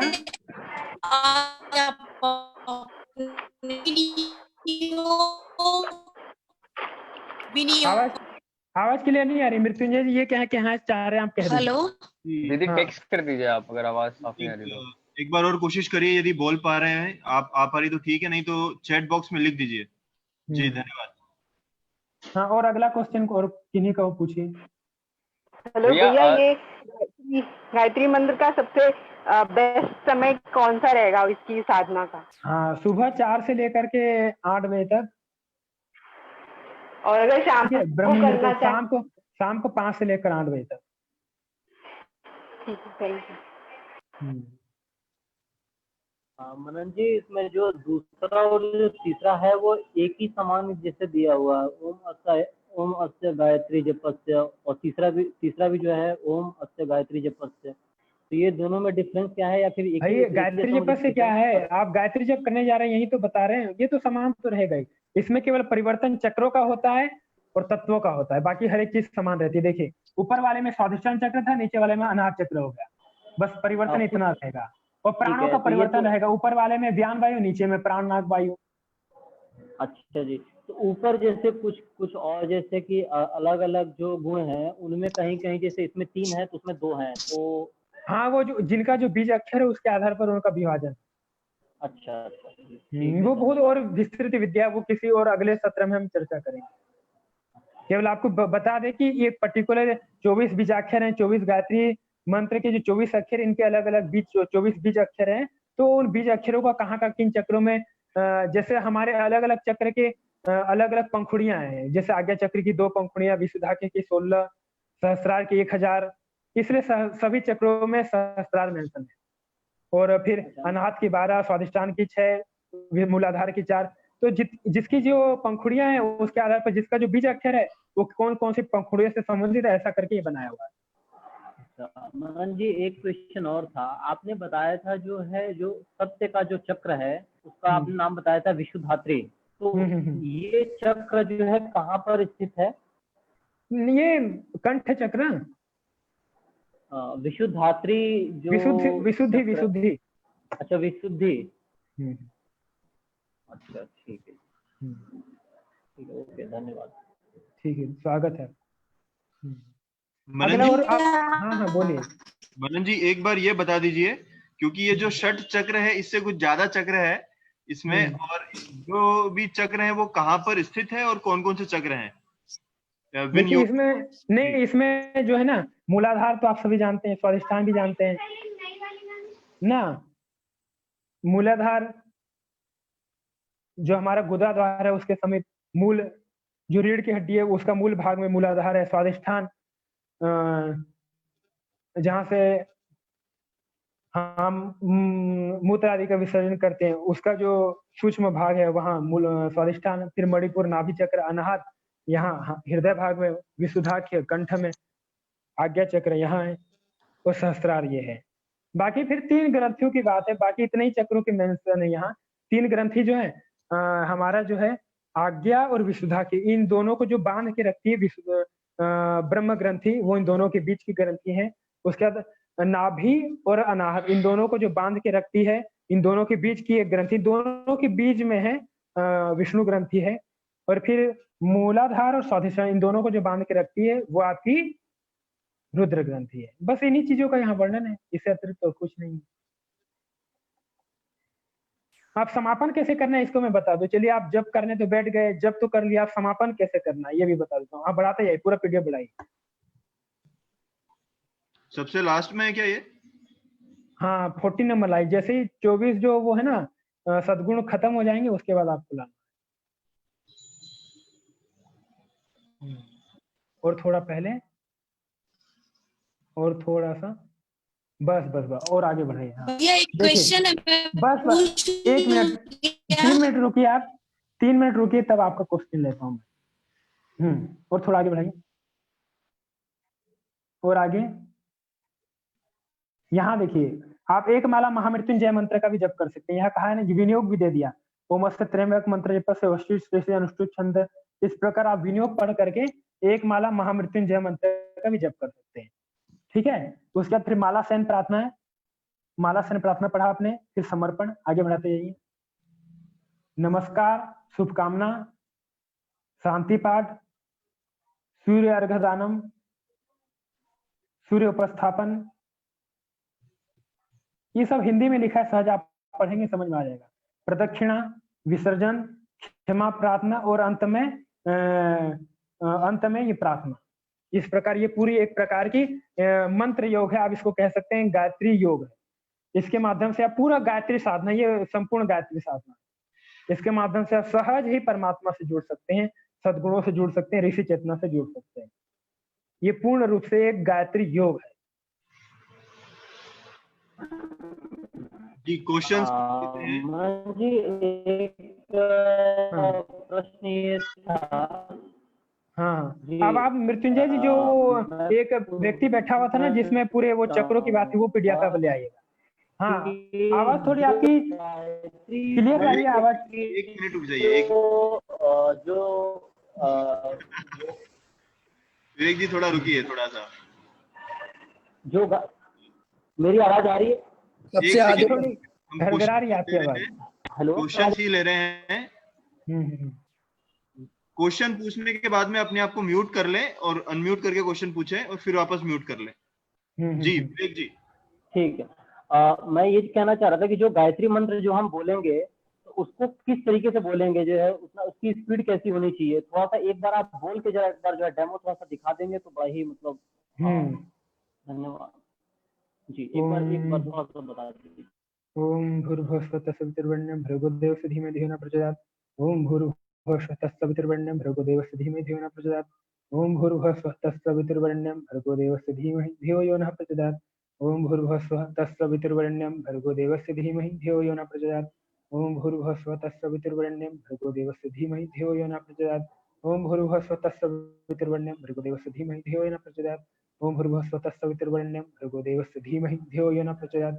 ओम भूर्भुवस्सुः तत्सवितुर्वरेण्यं भर्गो देवस्य धीमहि धियो यो नः प्रचोदयात्। मनन जी बहुत बहुत धन्यवाद, बहुत बहुत धन्यवाद। मनन जी, क्या बोलकर करना है कि मन मन से ही करना है? मानसिक करना है, मानसिक करेंगे अनंत गुना लाभ मिलेगा, बोल के करेंगे कम लाभ मिलेगा। उपांशु किस प्रकार से, जो हम उपांशु केवल होठों को हिलाना, उपांशु जैसे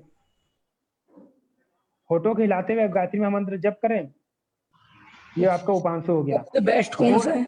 बोल करके कर रहे हैं, ये आपका वाचिक हो गया। मानसिक है, मानसिक का लाखों करोड़ों गुना लाभ है। अच्छा। और वो एक प्रतिभा संवर्धन भी होता है क्या, हम उसको भी कर वो सकते? चलिए वो बाद में बताएंगे, केवल कभी वो ले लेंगे प्रतिभा संवर्धन। ठीक ठीक। भैया मैं कब से एक क्वेश्चन पूछूं क्या? पूछिए। जी स्वागत है आपका। जी धन्यवाद। ये है मेरा, जो आपने विनियोग के बारे में बताया, तो ये हमें पार्टिकुलरली जैसे आत्मीयता के बारे में आपने बताया, तो उसमें विनियोग हर का पार्टिकुलरली अलग अलग है, तो इसे हम पवित्रीकरण के बाद विनियोग करेंगे फिर जाप करेंगे, या फिर आपने कुछ कुछ उसके पहले भी बताया वो सारी क्रियाएं करनी है? पूरा सिस्टमेटिक चलेंगे, एक जैसे जो नंबरिंग था ना, 1 2 3 4 5 6 7 8 9 10 11 पूरा नंबरिंग तक चलेंगे। उसका जो विनियोग है वो आपने पढ़ लिया, फिर आप गायत्री महामंत्र जपिए और इस प्रकार 11 माला 5 माला 10 माला जितना करना करिए, फिर उसके 14 नंबरिंग से फिर समापन की ओर बढ़िए 24। पूरा सिस्टमेटिक बनाया हुआ है हमने पीडीएफ। और जिनके पास समय का अभाव है वो केवल विनियोग पढ़िए, जप करिए, बहुत शॉर्टकट पकड़े, लेकिन लाभ पूरा लेना है तो पूरा सिस्टमेटिक विधि फॉलो करनी पड़ेगी। 5-10 मिनट लगता है, ज्यादा नहीं है। आप प्रतिदिन करेंगे तो 3-4 मिनट भी लगेगा।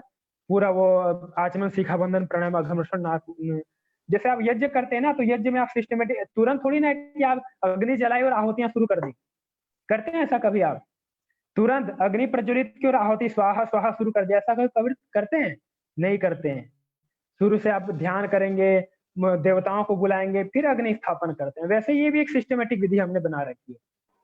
और यदि आपको तुरंत समय का अभाव है, केवल जाके स्वाहा स्वाहा करना है तो कुंड में बैठिए, स्वाहा स्वाहा करिए। वैसे आप हवन कुंड में, वैसे आप जप करने बैठिए और गायत्री महामंत्र जपिए, लाभ तो मिलना है। गायत्री महामंत्र सद्बुद्धि का मंत्र है, लाभ तो देगा, लेकिन पूर्ण लाभ चाहिए तो पूर्ण विधि अपनानी पड़ेगी। वही। Hello sir. नमस्ते सर।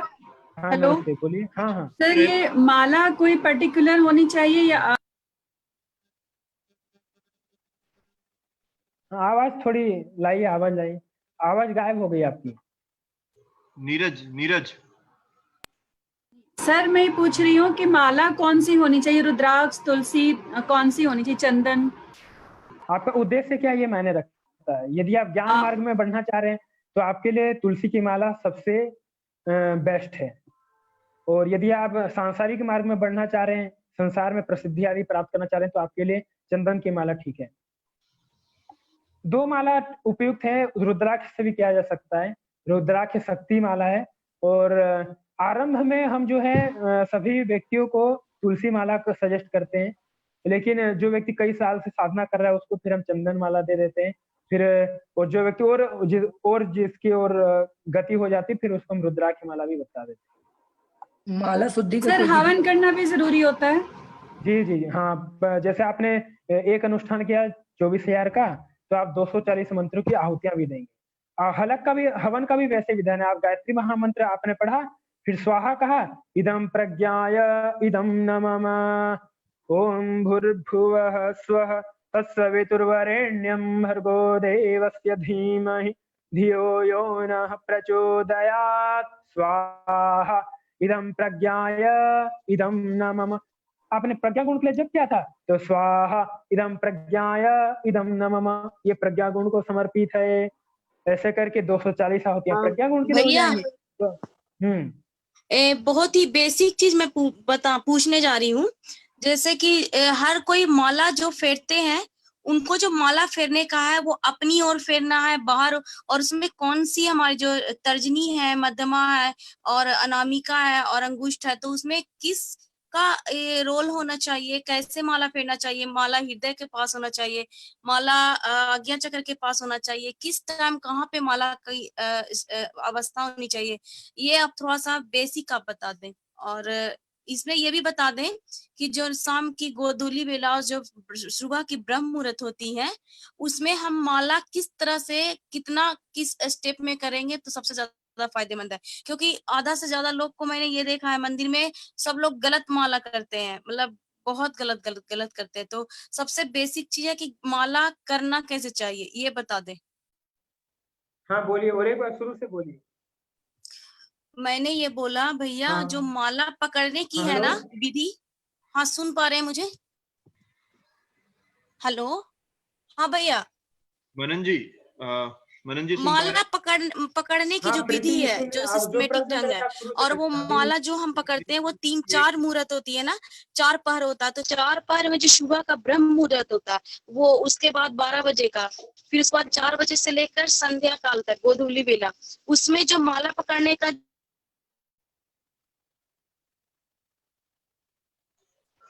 मनन जी आप सुन पा रहे हैं? हाँ सुन पा रहे हैं।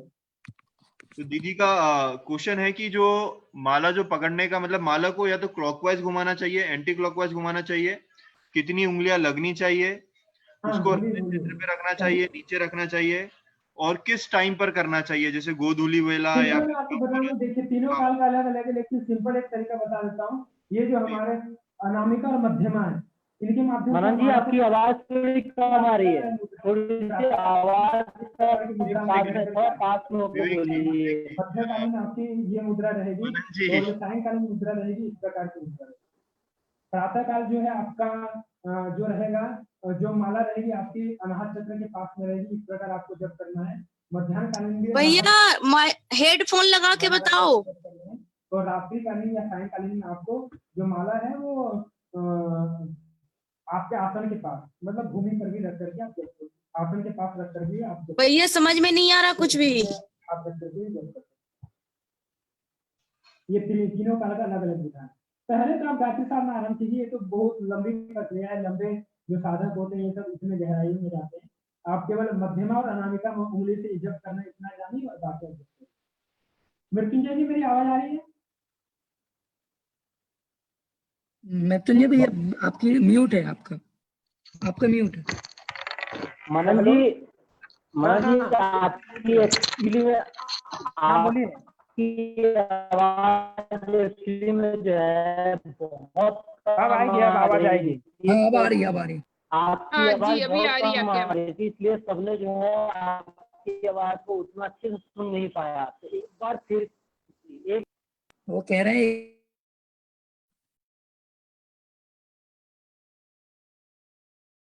मनन जी अनम्यूट करिए, अनम्यूट। मनन जी आपका म्यूट हो गया है। ठीक है, अब ठीक है?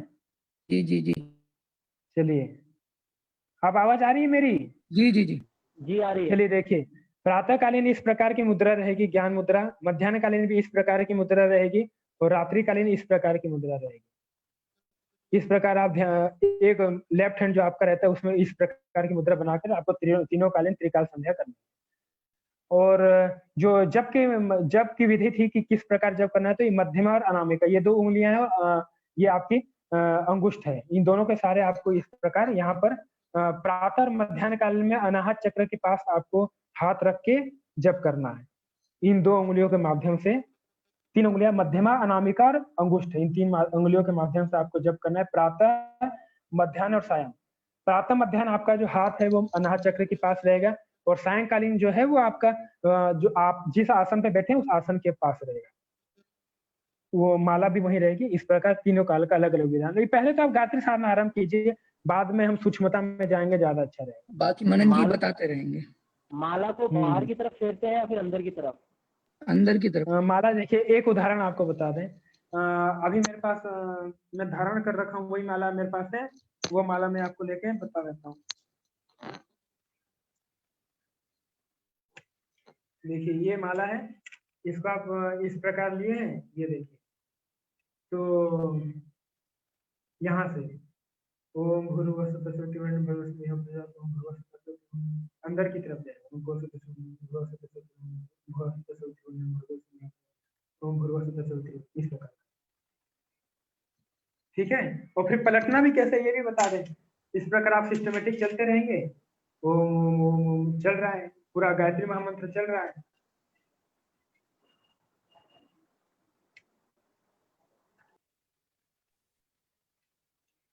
मानसिक जप करते रहना, जैसे मनन जी कर रहे हैं, स्पीड से चलता रहेगा। जितने आप मानसिक स्थिति में जितने स्पीड से कर सकते हैं। फिर यहाँ जब जैसे आप समापन में आ गए, जैसे आप समापन में आ गए, फिर आंखों को स्पर्श इस प्रकार, और फिर यहाँ से शुरू, फिर जहां से समाप्त हुआ है वहीं से शुरू हो जाएगा। ठीक है, ये घर्षण की प्रक्रिया है, उसी से फिर आपको होगा। और जो माला पहना है उससे नहीं करना है, ये तो आपको एग्जाम्पल के तौर पे दिखाया, उसकी अलग माला होती है, अलग माला होती है। ठीक भैया एक क्वेश्चन है, तो माला से एक लोग करते हैं, उसी माला से दूसरे लोग भी जाप कर सकते हैं क्या? नहीं, वही तो बता रहे हैं, वही बता रहे हैं कि वो उनको करने दीजिए, आपको जो विधि बताई जा रही है आप करिए। सुदीप जी आप थोड़ा शांत हो जाइए प्लीज, हम मनन जी की सुनना चाहते हैं, उनकी बातों को सुनना चाहते हैं। जी जी। हाँ बोलिए भैया। एक क्वेश्चन है माला से रिलेटेड, जैसे जो भी माला हम करते हैं प्रतिदिन, तो जो हम दीक्षा लिए हैं वो माला है ना, और यदि वही माला यदि इमरजेंसी में मतलब कि कोई वहां पे नहीं है, तो दूसरे लोग उस माला से कर सकते हैं? नहीं करना चाहिए दूसरे लोग को, आप अपनी माला स्वतंत्र रखिए, और सभी अपनी माला स्वतंत्र रखें, कोई व्यक्ति किसी दूसरे की माला से न करे। ठीक है, उस माला को आपने बोला था पहले माला को इस तरह से हमें करना है, उसके बाद माला स्टार्ट करना, इस मंत्र से शुद्धिकरण कहा था एक तरह से आपने। तो जो हम शांति कुंज में जैसे जो माला देती हैं जी दीक्षा लेने के बाद, तो दीक्षा वाला हो गया माला, लेकिन जो माला हमें मिला दीक्षा के बाद जो हम कर रहे हैं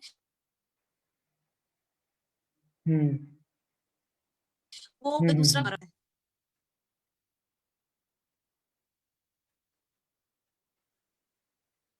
दीक्षा वाला जो माला मिले उसी से करिए। तो देखिए सिद्ध महापुरुषों के द्वारा नहीं और कोई नहीं, महापुरुषों के द्वारा कोई माला मिलती है तो उसी के द्वारा आप जब करें। अच्छे कोई साधक आपको माला दे, या किसी प्रकार का उत्कृष्ट व्यक्ति, महापुरुष स्तर का व्यक्ति, सिद्ध व्यक्ति आपको कोई माला देता है, भेंट करता है, तो उसी से आप जब करें लाभ। और भैया एक बार आसन के बारे में बता दें कृपया करके, आसन के बारे में। क्या आसन बताना है? आसन जैसे हम अपना आसन यूज कर रहे हैं, तो घर में एक ही प्रति व्यक्ति का अलग अलग आसन होना चाहिए, या एक आसन दूसरे लोग भी यूज कर सकते हैं? हर एक व्यक्ति की अपनी स्वतंत्र आसन हो, स्वतंत्र माला हो, स्वतंत्र कपड़े हो, स्वतंत्र सब कुछ हो।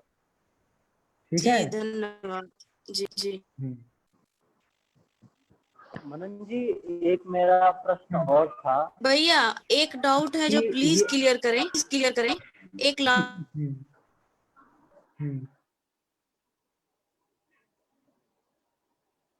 बोलिए। विवेक जी अपना प्रश्न पूछे। प्रीति जी थोड़ा रुक जाइए। जी मनन जी मेरा प्रश्न ये था कि जो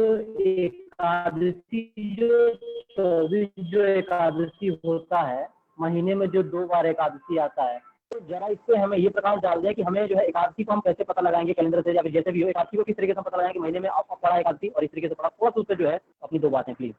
गूगल में आप सर्च करिए कि 2020 एकादशी, पूरा लिस्ट आ जाएगा किस दिन को कौन सी एकादशी है। ठीक है, अच्छा जी, ठीक है जी, ठीक है, धन्यवाद। ठीक। जी ये और अब जो है लास्ट के 2 क्वेश्चन हम रख रहे हैं, उसके बाद में आप मनन जी के साथ में कांटेक्ट कर सकते हैं और इसके बाद हम वापस सेशन रखेंगे जो कि थोड़ा और डिटेल होगा, मगर मेन ये है कि आप साधना करें, उसके बाद में हम उसके ऊपर जो है बातचीत हम करते रहेंगे। आप मनन जी से कांटेक्ट कर सकते हैं जी। पहला जो क्वेश्चन है वो प्रीति जी, दूसरा लास्ट क्वेश्चन जो है वो जीवेश जी पूछेंगे जी। जी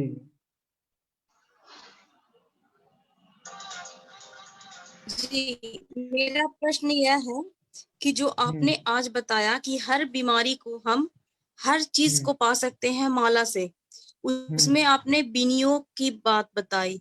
तो हम जो शुद्धिकरण करते हैं, पवित्रीकरण करते हैं, उसमें है पृथ्वी पूजनम। पृथ्वी पूजनम के बाद जो आप उगाह बताया, हर चीज के जैसे आत्मीयता के बारे में आपने बताई कि हम विनियोग पहले पढ़ेंगे, उसके बाद हम योगा अपने समय के अकॉर्डिंग हम 3 माला, 5 माला, 11 माला, 16 माला कर सकते हैं कंटिन्यू। तो इसकी समय जो है और उसकी कंटिन्यूटी है जो एक टाइम होनी चाहिए। लेकिन जिस टाइम एक आती है ऐसी लेडीज लोग का जो 5 दिन पूजा नहीं कर सकते मंथ में, तो उस टाइम जो है हम कैसे, जैसे जो कंटिन्यूटी तो खत्म हो गई ना 25 डेज के दिन, तो उसको हम कैसे कर सकते हैं? उस टाइम हम मानसिक कर सकते हैं कि नहीं? और यदि हम करते हैं तो उसका दोष भी लिखता है क्या? क्योंकि हमारे गुरुदेव ने बोले हैं कि उसका दोष नहीं लिखता, हम उस स्थल पे, पूजा स्थल पे नहीं जा सकते, लेकिन हम मानसिक जाप कर सकते हैं। लेकिन हम माला नहीं करेंगे, मानसिक जाप करेंगे। दूसरा जो आपने विनियोग का बताया, हम मानते हैं क्योंकि हमने इसका देखा है रिजल्ट, लेकिन जो नए लोग हैं, है ना, या फिर जो नहीं मानते हैं, उनको हम कैसे सिद्ध करें? मतलब कि क्योंकि हम भोजन करेंगे तो हमारा पेट भरेगा, दूसरे को खाएंगे, दूसरे लोग भोजन करेंगे तो उनका पेट भरेगा। तो हम चाहे कोई भी हो, कोई भी व्यक्ति कोई भी कर्म करता तो उसका पूरा पुण्य या पाप मिलता है। तो हम यदि किसी का बीमारी, मतलब मान लीजिए कि घर में ही किसी की तबीयत खराब है, वो नहीं बैठ के कर सकते। तो इसमें 2-3 क्वेश्चंस हैं, एक ही साथ कर रही हूँ, सॉरी, मतलब आप बता देना शॉर्टकट में। कुछ हैं जो हमें प्रश्न का उत्तर चाहिए, तो उनके लिए महामृत्युंजय मंत्र आपने एक बार लास्ट में बताया, विनियोग, फिर माला, फिर लास्ट मंत्र, एक बार 108 बार महामृत्युंजय मंत्र। यदि हम 5 माला रोज गायत्री महामंत्र करते हैं और 1 महामृत्युंजय मंत्र एक समय पे करते हैं, तो वो जो 5 दिन का है उसमें हम कैसे करेंगे? और उसका जब पूर्णाहुति आपने बोला, मान लीजिए हम आज बुधवार से स्टार्ट करते हैं, तो बुधवार से कंटिन्यू हम 1 महीना ले जाते हैं ना, फिर उसके बाद हवन के द्वारा हम उसको पूर्णाहुति करते हैं। तो उसे हम सिस्टमेटिक ढंग से कैसे करेंगे ताकि उसका पूरा का पूरा फल मिले और हमें पूरा विश्वास हो और दूसरों को भी हम बताएं, क्योंकि ये प्रैक्टिकली है, जब तक हम करेंगे नहीं जब तक मिलेगा नहीं। तो इसको अच्छे से बताएं भैया प्लीज। आपके पहले प्रश्न का उत्तर है, जो मासिक धर्म स्त्रियों को होता है उस समय आपको माला से गायत्री महामंत्र का जप नहीं करना है।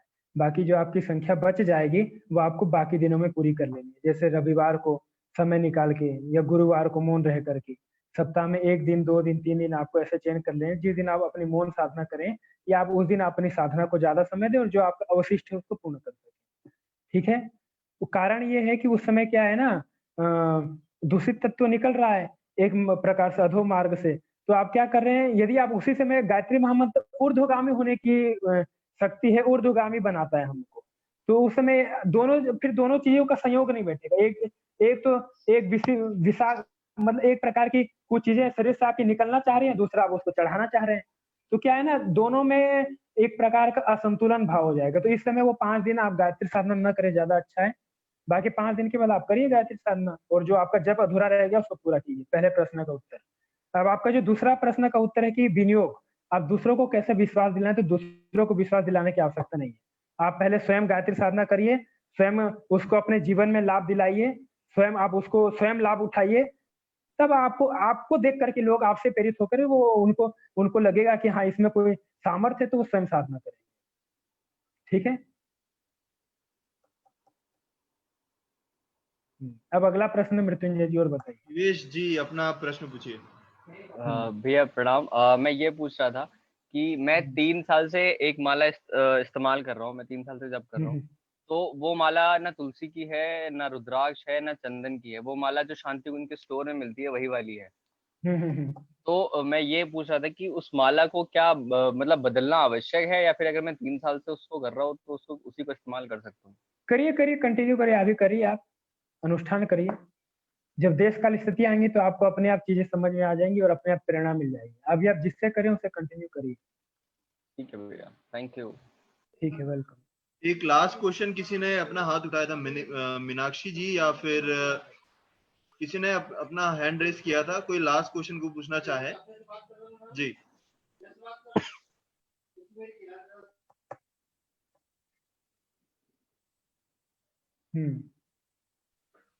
वेल सो किसी का अभी कोई प्रश्न नहीं है तो यह सेशन को यहीं पर समाप्त करते हैं।